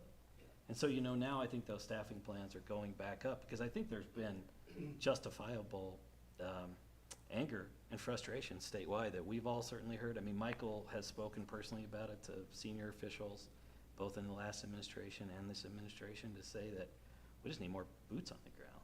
We just can't do the work, and, you know, so he's lobbied those folks, and it seems like that's turning around, but it's not a process that happens overnight. No, it's not fast. I think it is. I mean, it seems like they're having better luck hiring in the last couple of months than they have been in 4 or 5 years. But yeah, I mean, that was the feedback I gave to one of the new guys at NRCS who's managing the Western Slope. He's just like, what can we do better? I was like, figure out how to pay people more and keep them on. Mm-hmm. You know, because I know there was a ton of CSU extension experienced it. Everyone experienced it. There was just COVID attrition of basically everyone that was 55, 60 and older that had been working for the Fed or state for a while, retired. You know, from COVID. I get that, but it's just tricky. And you know, and this is Cortez. I mean, this is not one of the most expensive towns, but it's still, I wouldn't say poverty wages, but it's hard. Yeah, no, I mean, across the West Slope, cost of living has gone up so dramatically in housing, and, you know, one of the issues we're working on with many federal agencies is locality pay. Do those need to be revisited either legislatively or administratively through OPM, the Office of Personnel Management, because it seems like many of those have not been updated in a long time, and so you're seeing people paid less that live in, you know, very expensive West Slope communities, and they're, you know, where it's more expensive to live, but, you know, they're getting paid less than folks in Denver that are having some locality pay, and so you know, those are problems we're trying to iron out as well. I would think too that they could look at processes, make things simpler so you can have the things simpler and don't require as many people. For example, recently there was a plan that you could go graze CRP land. This isn't my land, but you could graze it because of the drought. So, but oh, by the way, you have to have it done by the end of September. And oh, by the way, we can't certify it until the last 2 days of September. Now I'm exaggerating. But it really was a very, very short turnaround, and they couldn't get out to do that. Why is it so hard to look at a piece of property and realize there's goat food out there, there's goats that need it? Why don't you just put them out there? It's gonna make the land better, it's gonna make the goats better, it's gonna make me happy. It just ought to be a way to make it simpler and not be hung up by the fact there aren't enough people in the office to go do the push-ups that they have to do to say, yes, you can go now, go graze the land. Yeah, absolutely. Sometimes it's about simplifying. Instead of new programs or new guidelines, it's about revisiting ones that, you know, put too much red tape out there. Because, I mean, I think that, you know, we hear that time and time again, that it's just, you know, they have so many regulations, and, you know, so many times I'll call the state conservationist with a complaint we hear, and that's, you know, what he says is, well, I gotta do it this way. That's the way the regs are. That's what the law says. You know, we've gotta do X, Y, and Z, and, you know, it's just, sometimes the implementation is elusive. Well, as Mike said, people back there somewhere don't even know what dry land looks like, and yet they're writing regulations and processes for dry land. It's just not gonna work. Yeah. So you have to hire 15 more people to work on something that's already too late. Excuse my exaggeration. I'm exaggerating all over the place, but it really it shouldn't be that hard. At least you're not swearing. No, I might. We're on TV, but. The meeting's still new. He'll get there. I'm just kidding. I'm just kidding, Chuck. I can behave, sort of.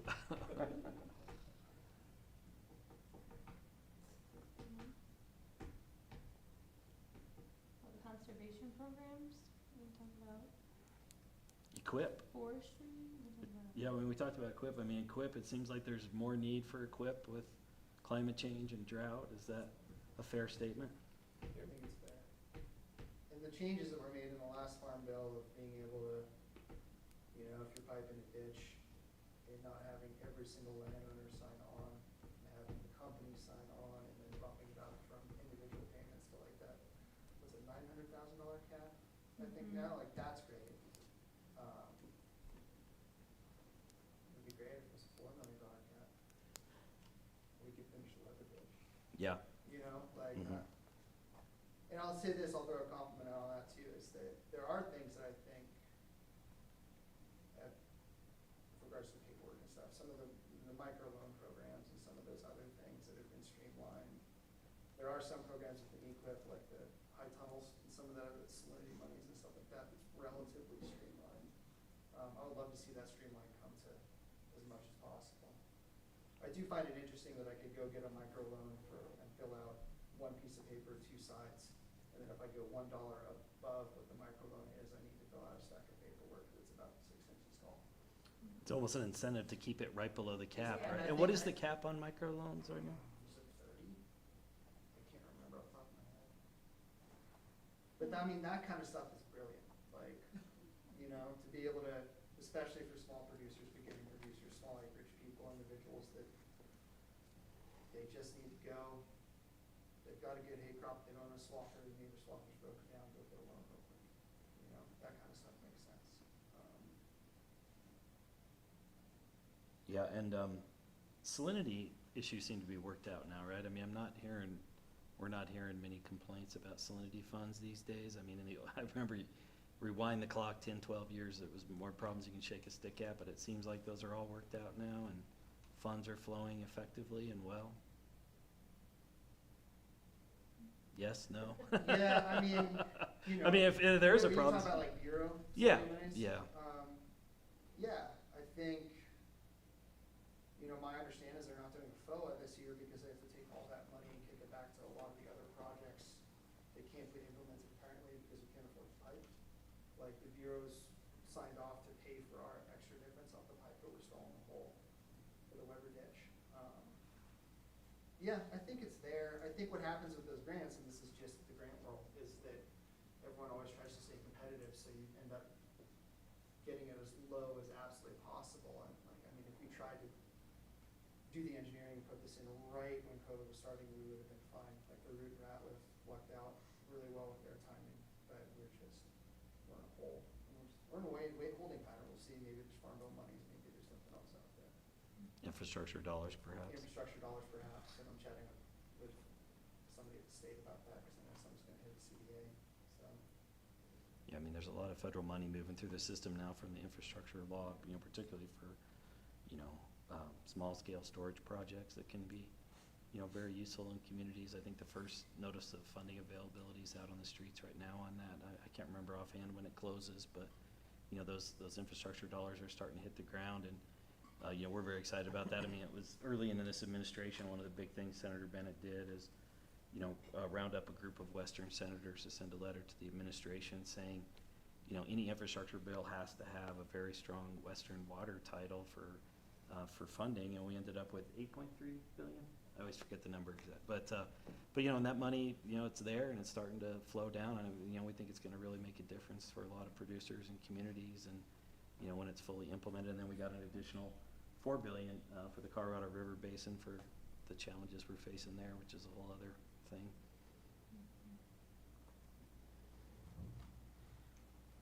Any other input on Farm Bill, Ag, other items? Jessica, do you have any thoughts on rural development? Oh, geez, put me on the spot on that one. No, I think one of the big things that we're focusing on right now is our housing issue, and just really developing out that workforce. I appreciate those comments that you guys made about trying to get those, you know, strengthen the workforce here and livable wages, all of that. We tried in the last Farm Bill to be, you know, it certainly wasn't a comprehensive solution, but we put a bill in there that we did with Senator Boozman of Arkansas, Republican from Arkansas, to allow the Forest Service to use unused administrative sites to turn into housing projects, working in conjunction with communities. It's called the Flexible Partnership Act, and that's been helpful where communities have those. I don't believe there's any here in this county, but And that was Flexible Partnership Act? yeah, Flexible Partnership Act, and it was, you know, we've been working to iron out the kinks on it since the last Farm Bill, and we haven't quite got there with USDA, so we're probably going to be redoing that bill again and reauthorizing that program. And you know, that's you know, one thing, and I, you know,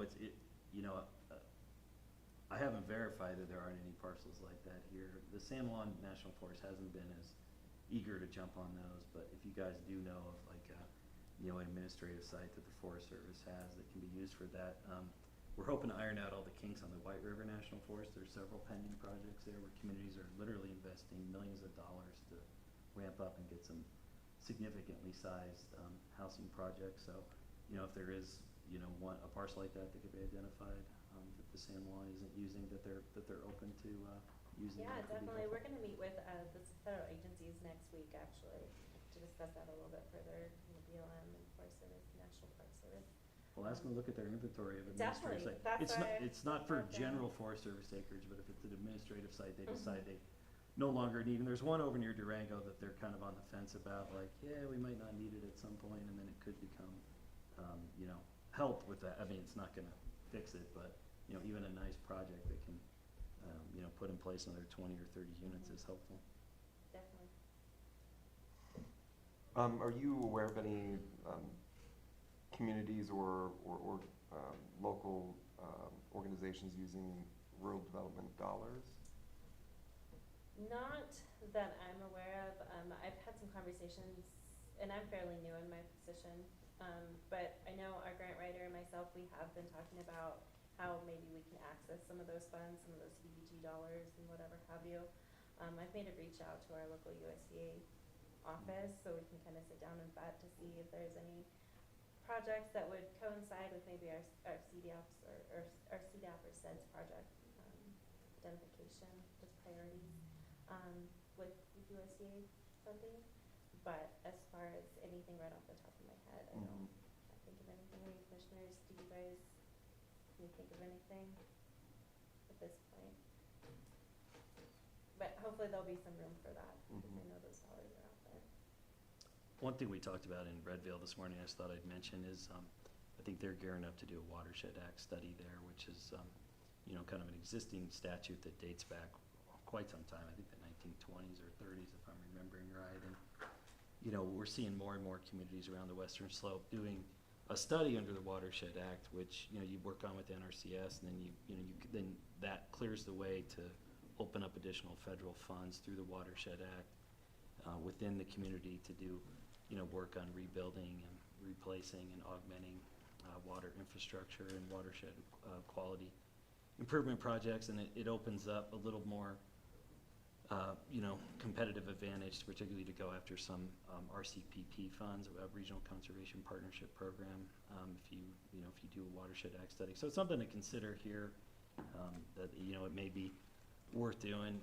Most of the communities we know that have done it in the last decade have thought it was worthwhile and opened up more funding, particularly for, big efficiency improvement projects. A couple years ago we toured kind of the fruits of a project like that up in the North Fork of the Gunnison near Hotchkiss and whatnot, and the stuff they had done there with, piping some enormous ditches and then pressurizing their system, and producers were able to have, be able to just, turn their sprinklers on just to the perfect level to, water just enough, but then also lock in the salinity and selenium right where they wanted it to. So, it can be some good possibilities there. And frankly, right now, we're between the infrastructure law and many others, there's a lot of federal funds flowing. Right now, I've often recommended to communities that they think about how to think about their grant writing capacity, whether it's working through, their own individual community or partnership with something like, Region 9 or the Council of Governments or other entities that, can help with that, because, there's a lot of federal grants flowing right now through the infrastructure law, and, those that can take advantage of those and compete can do quite well right now. Is that the Watershed Act study, is that a cost, what's the cost share on that? I can't remember the exact details of that, but basically it's you work it out with NRCS, and you have to do a study, you have to do some NEPA. It can take a little while, but it really opens up a lot more funding. And the Watershed Act wasn't really getting any money for a long, long time. And we teamed up years ago with Senator Reed's office to work to bump up kind of the annual appropriation that came in on it. And then it often gets augmented. Didn't the last was it the infrastructure law that put some more money in it, or? Yeah, Yeah. 500 million. An additional 500 million through the infrastructure law, so, you know, it's a possibility worth looking into. There's the, NRCS has a whole big webpage on it you can check out. Is there any concern with like the cost of everything's gone up so much, if the budget for the farm bill is the same, of like things that might get cut? Is there any like, we were kind of talking about that on our way over here. I think when I said new cars, I wonder what's on the chopping block. Well, so one influx of dollars outside of the farm bill has been the Inflation Reduction Act. They, you know, Congress and secured $19 billion for conservation programs, $14 billion for rural development programs, and $5 billion for forestry programs. So it's not, you know, baseline funding. That's what we call like these mandatory dollars that you get automatically.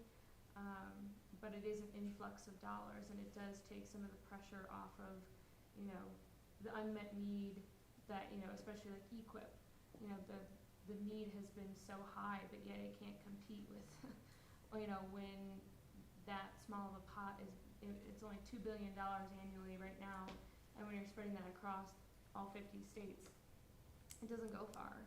And the payment cap is $250,000 per year, and that cap's also quite limiting on some of the irrigation projects.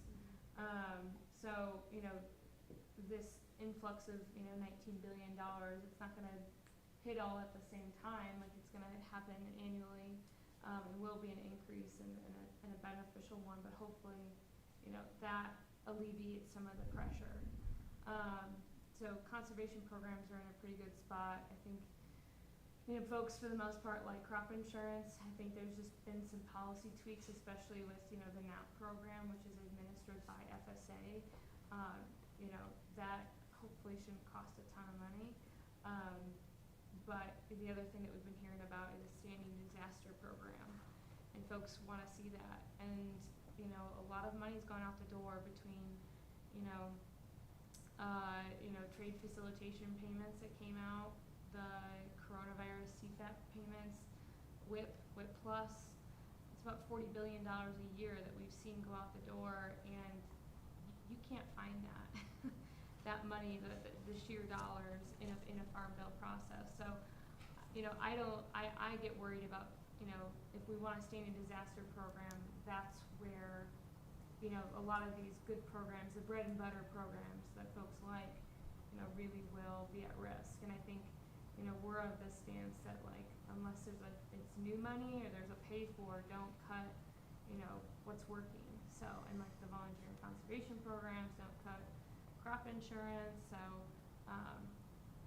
you know, I think, you know, we'll definitely advocate for more money, but you know, I think the budget committee probably won't give us any more money.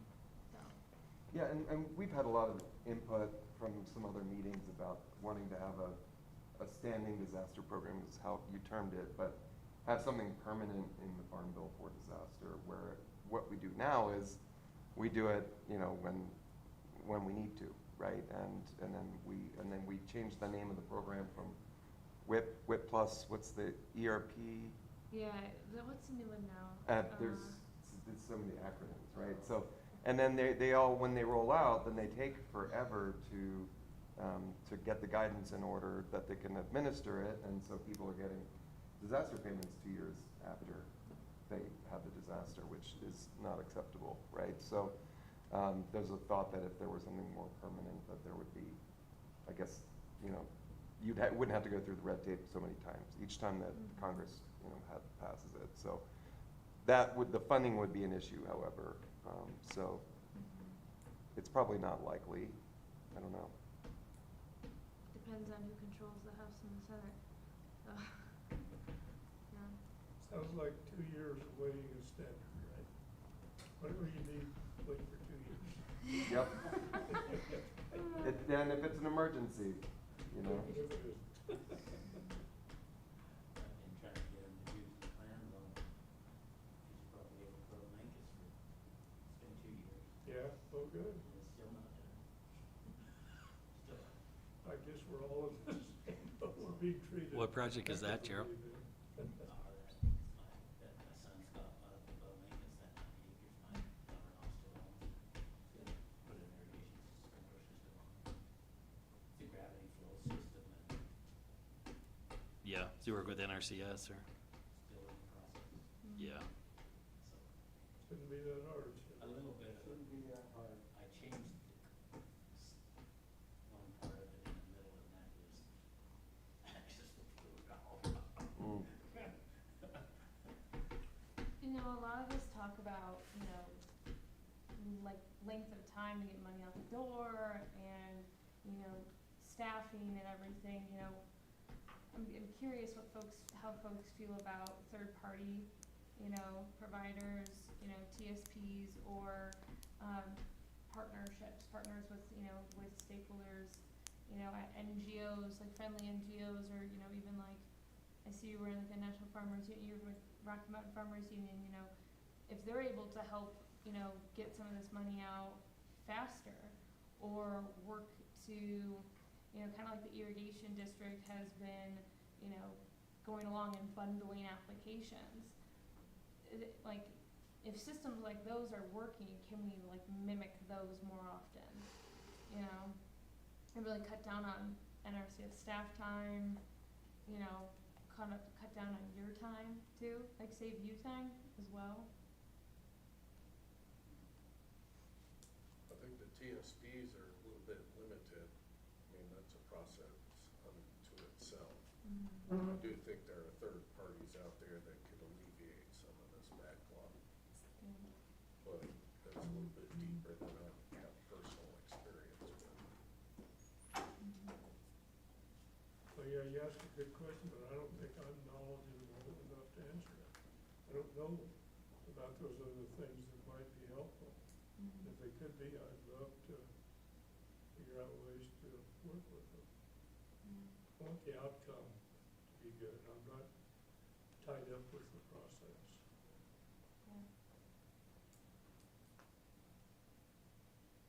Other folks who haven't had a chance to provide input, I'm just time checking. We have, the meeting was supposed to go to 5:15. There's no, we don't have, I know Chuck, you like meetings that end on time, but we could actually end early if we want to. So, you know, we don't want to make you stay if you don't want to, but if there's other folks who maybe haven't spoken and want to provide input, we'd certainly welcome that. Going back to your comment on the small reservoir, 2,000 acre feet minimum is a pretty big reservoir in these parts.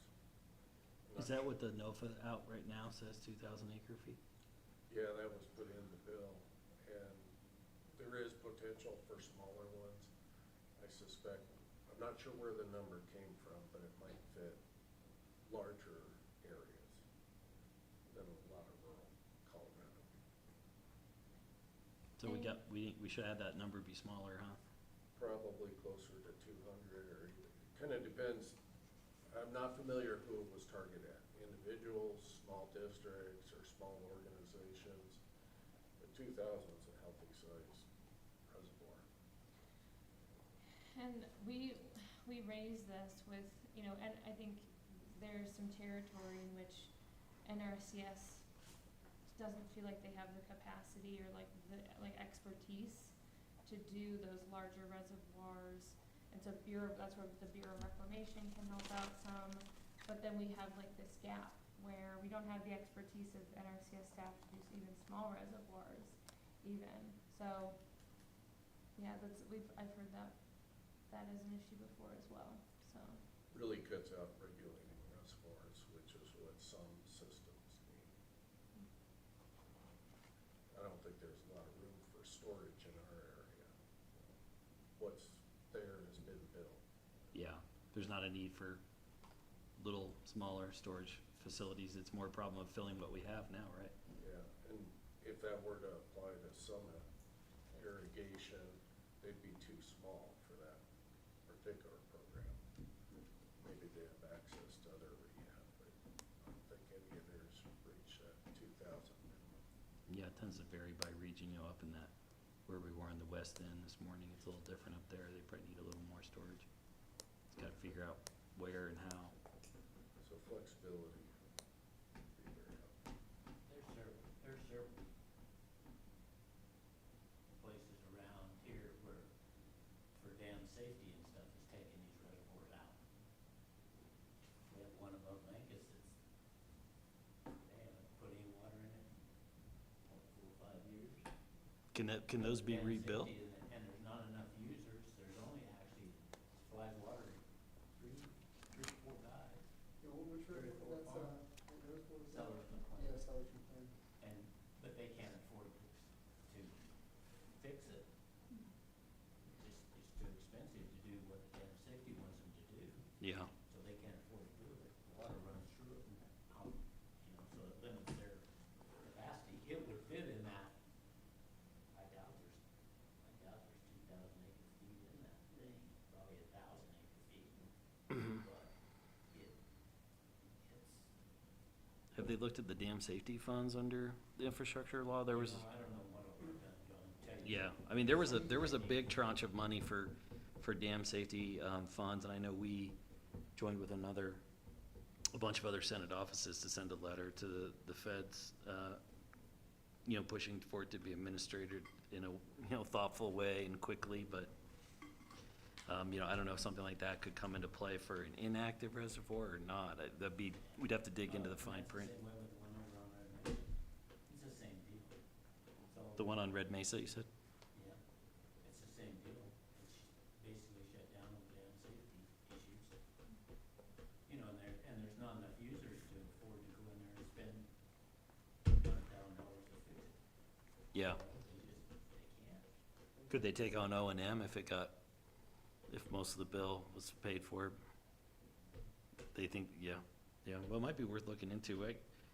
We can see if we can track down the fine print on that. That's a question I haven't heard before about that funding. So Conservation District looked at, I think it was PL 566 funding for it, but the feedback we got was it was too few users. It was not Yeah, enough of just an not impact enough- for the not money. enough people. That's Watershed Act funding, right? Yeah, which PL even though 56. it completely qualifies, it just didn't have enough of an impact. Like, so we can make the claim that, we need to do some crazy fire mitigation above Jackson Lake, so if that burns, the Mancos Valley isn't having drinking water and irrigation water for 5 years. If we can make that claim, that's fine, because that's affecting a few thousand. But maybe check with Gretchen Rank about it, because she has all the feedback that she got. But I believe, I might be totally mistaken, but I believe that was the kind of nail in the coffin on it, was it didn't impact enough individuals in order to get the funding to them. Yeah, it just flies. It's like 4 Lloyd and Walter and Yeah. Sons of Larry and sometimes What's the name of the dam again? Sellers and it's called Sellers McLean.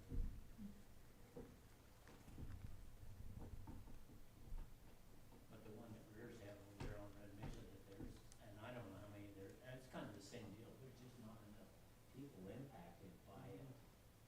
Yeah.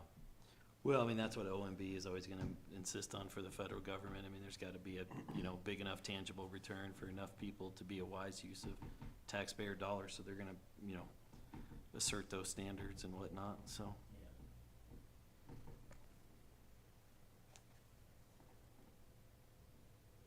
Mike, anything else from, I knew you were young farmers gonna- that are I feel that's like I on the talk list? too much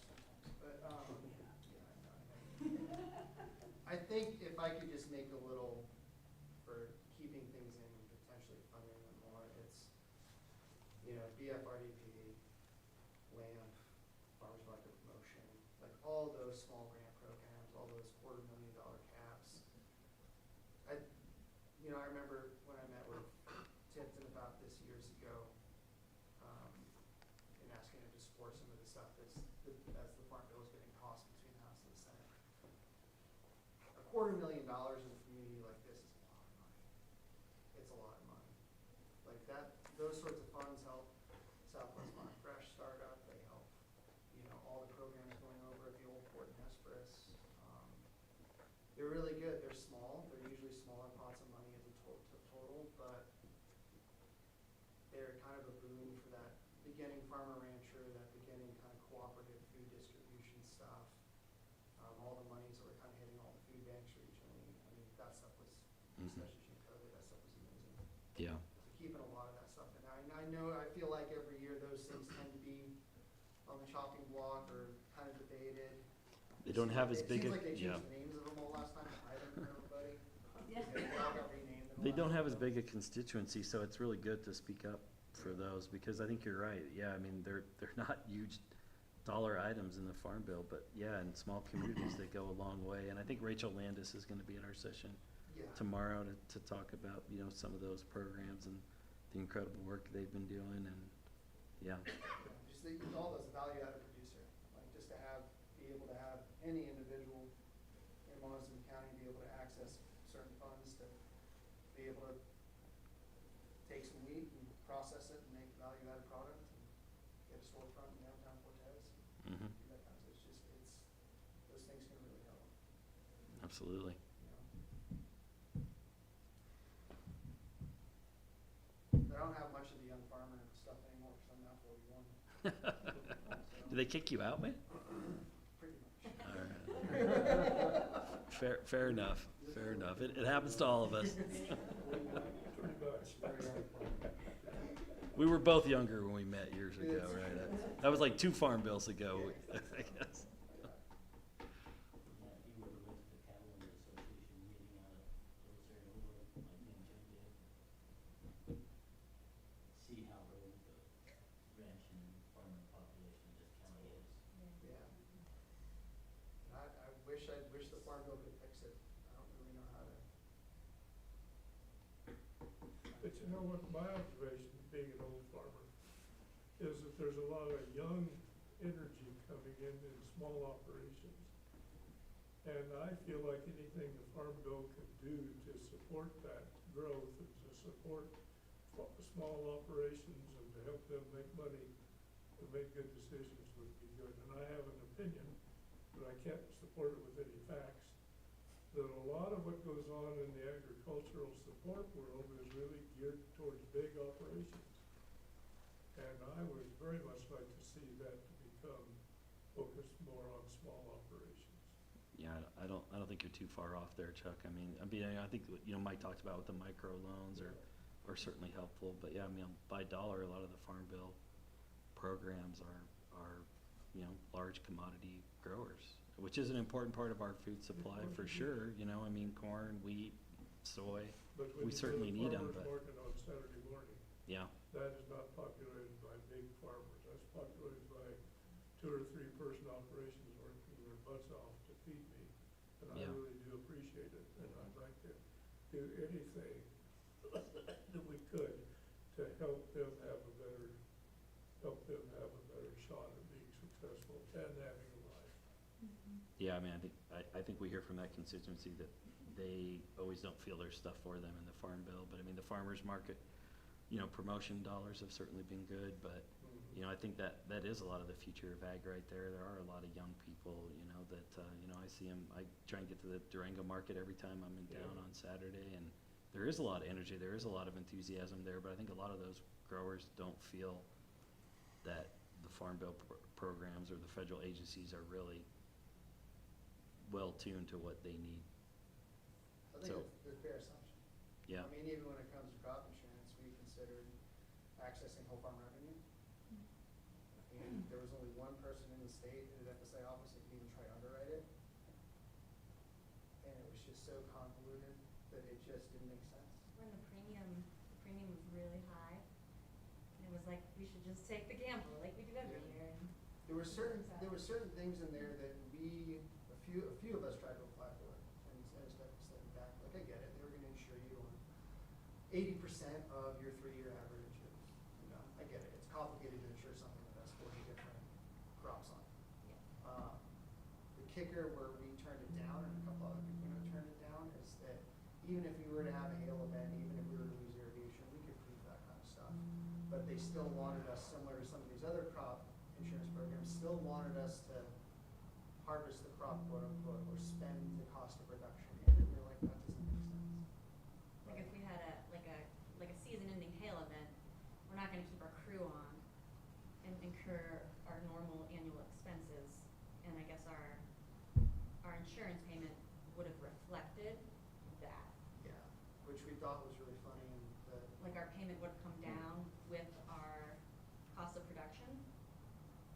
And so when you start to run the numbers, like if you got paid out for losing all your income for the year, the payment wouldn't have been enough to pay our bills. Like, it would have only made sense if we would have had like a hail event in like the September 10th. Yeah. Just far enough in the season where we spent all the money we need to spend and get going, but not early. So I think some finessing on the whole farm revenue, because I know there's a lot of peach guys up in Palisade, Hotchkiss, Peonia that are accessing, is it NAP? Or is it, there's another program up there for peach insurance that they all are using. It might be whole farm revenue, but I feel like there's another name for it too. That it's working well for them because it's a single commodity. But when you're a diverse grower growing a bunch of vegetables, it doesn't. Yeah, and I don't really feel like, and I don't think there's much guidance coming from the USDA on how to manage that. I mean, even when you go to the FSA office, you fill out some of the paperwork, nothing is tuned to specialty crops. It's still completely tuned to commodities, and I understand why. But it's very hard to figure out how to put salad mix on when they're asking me how many cow calf. I can't, there's no word for me to I mean, put my impression. I mean, I feel like it was a huge battle just to get specialty crops into the 2005 Farm Bill, 2006? 8, thank you, sorry. I know I was working for Congressman Salazar back then, and, you know, that was one of the things he was most proud of, that we did get a specialty crop title, because even just doing that was hard, and I think that title still doesn't get as much attention as a lot of other titles, but I think for, you know, small growers on the West Slope, that probably is where some of the action is that maybe isn't always front and center, but maybe needs to be more. Yeah, there's a lot of work to be done on crop insurance, and just part of the problem is building up the actuarial models for all these different types of commodities, like the specialty crops, I should say, the food that you guys produce. So, and so sometimes it's actually RMA that's a hindrance, risk management agency, and the lack of flexibility that they, you know, have sometimes with like a program like Whole Farm, you know, it's just too much for their models, you know. How can we help them make it work? Like, how can We help have to tell make them to make it work. It basically, like, they will, like, or there are ways to do, you can do a third party, you basically build a model on your own, and you develop a new policy, and you present it to them. And then if they accept it, then they will insure that. And so it's usually folks that have a lot of money to come up with a new policy and develop that. There's actually, like, they're coming up with a new one for insuring calf losses. And that's like, but it takes years and a lot of money to invest that. And it's not a farmer doing it, it's a company, or it's an organization, you know, a couple organizations coming together to do that stuff. So, but that's where, like, we have the opportunity during Farm Bill to kind of push them to expand their minds outside of the boundaries that they, you know, that they create sometimes. So I'm glad you raised that. So I know there's a lot of different spending items in a bill and stuff, and as I sit here and listen and hear, like, staffing issues, and there's money out there and things like that, is there a place for, like, technical assistance kind of things in rural communities where a nonprofit organization, or you could expand capacity in something that actually already exists here to spread the word on things, to help share. You know, I think about the work that Rachel does for La Plata County and shares that information. You know, could communities who we can't staff FSA offices and stuff like that, could there be technical assistance that could actually build capacity for organizations that already exist, to be able to share, to be able to help, to be able to learn how to, I can learn how to apply for USDA grant, and then I can sit down with Mary and help her walk through, you know, building technical capacity in these rural communities. No, there are, and that's kind of where, you know, some of these programs that partners can actually apply for, and it's not just, you know, an individual farmer applying. So that's where like the regional conservation partnership, like, you know, these groups can apply for dollars to, you know, if you have to come up with a project, like what you wanna achieve and like what you wanna create, and then, you know, you can really create you'll get funding for it, and there's a cost share, of course, with matching requirements and everything, but there's some opportunities, but it's not totally clear cut. So like RCPP is kind of the model that, you know, I think of, but I don't know if there's any other programs that come to your mind. Or CPP is a good one.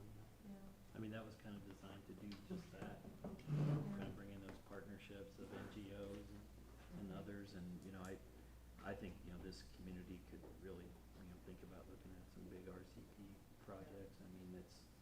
And I just think similarly, a lot of our nonprofits are a little strapped as well, you know, they're just trying to keep doing the work than to go out and look for, they might not even be aware that there's funding out there that could benefit the community in that. Yeah, I think that's, you know, part of RCPP is like, everyone does a little, you can do a lot. I mean, you know, you usually have to have kind of one big, you know, entity. I mean, some of it, usually a water district, that owns that, but, you know, if you can kind of piece it together and then, you know, build a structure. I mean, those are for big, ambitious projects that, you sometimes see that on, but, you know, then when you start doing that work sometimes, I mean, it wasn't done during RCPP, but one of the really nice projects that we've worked on the last 5-6 years was something called the Windy Gap Bypass Project, and it was similar to where, you know, kind of there was an NGO, local government, everyone came together, and then the next thing you know, money just, you know, federal money, you know, we push for federal money, and then in the final push, you know, you saw a bunch of private corporations get involved, like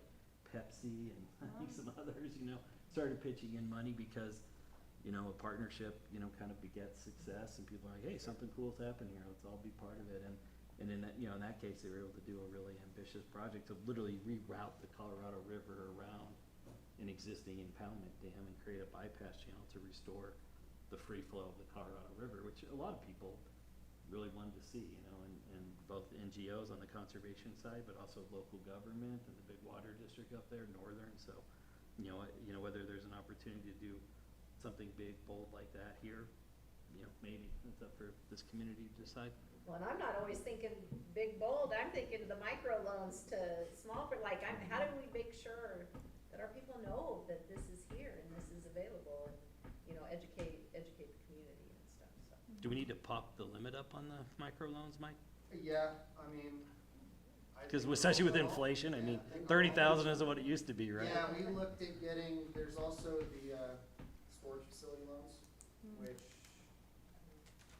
which have a micro aspect to it too. I think that's capped at like 49,000 anyway. Yeah, any of that kind of stuff. But I'll agree with that sentiment. I mean, I think one of the biggest issues that the USDA faces is letting people know where these things are available. Like if I were to go ask. Publicizing, Yeah, if I go to the Dragon Farmers Market, I probably know 70% of the vendors there, and I ask them, you know, do you know when this application is opening up, or do you know about almost all of them say I have no idea. Yeah. Like, you know, I only know this because I like policy for some awful reason. Well, we like the fact that you like it, because you always have like, so good ideas. I know this stuff, and I know when, this is the value-added user grants are coming up, this is the deadline, this is how you access the nightmare of the application pages to be able to find all the stuff, but most people don't know, and I think we talked about that with Joel. Joel feels, I think, similarly, not to speak for him directly. But they probably don't have the bandwidth to go They out don't and have the bandwidth to go advertise out it and walk around the use farmer's our market. equip programs available. Yeah. And the third party might do that fantastically. CSU is doing that. website does have guides for the NRCS website and our website. Oh, do they? Like some of the equip. Yeah, because those websites are so hard to look at. Yeah. And so they've written guides that I think came out like 4 years ago, 3 years ago. Who is it? But, yeah, Website. National There we Clean go. Farmers Coalition. Okay. And that could like take updating and more people could be doing that. And CSU does some of that as well. They, I think so. Chuck, I apologize, you I can know. take care of myself. I'm gonna get out. It was my Yeah. fault, Chuck. Yeah, I we came should- up with it. Well, we should be respectful of people's time. Yeah, we and- should. But thanks everyone for Yeah, coming. Great absolutely. conversation. And if we don't have another meeting to run to right away, so if anyone wants to stay after and catch up a little, we're happy to do that. But thanks to Montezuma County for for hosting us here today as well. I appreciate the commissioners being here. Thank you, guys. Yeah, thanks so much, and thanks for hosting us as well. Your sign-in sheet, sir. No, there's.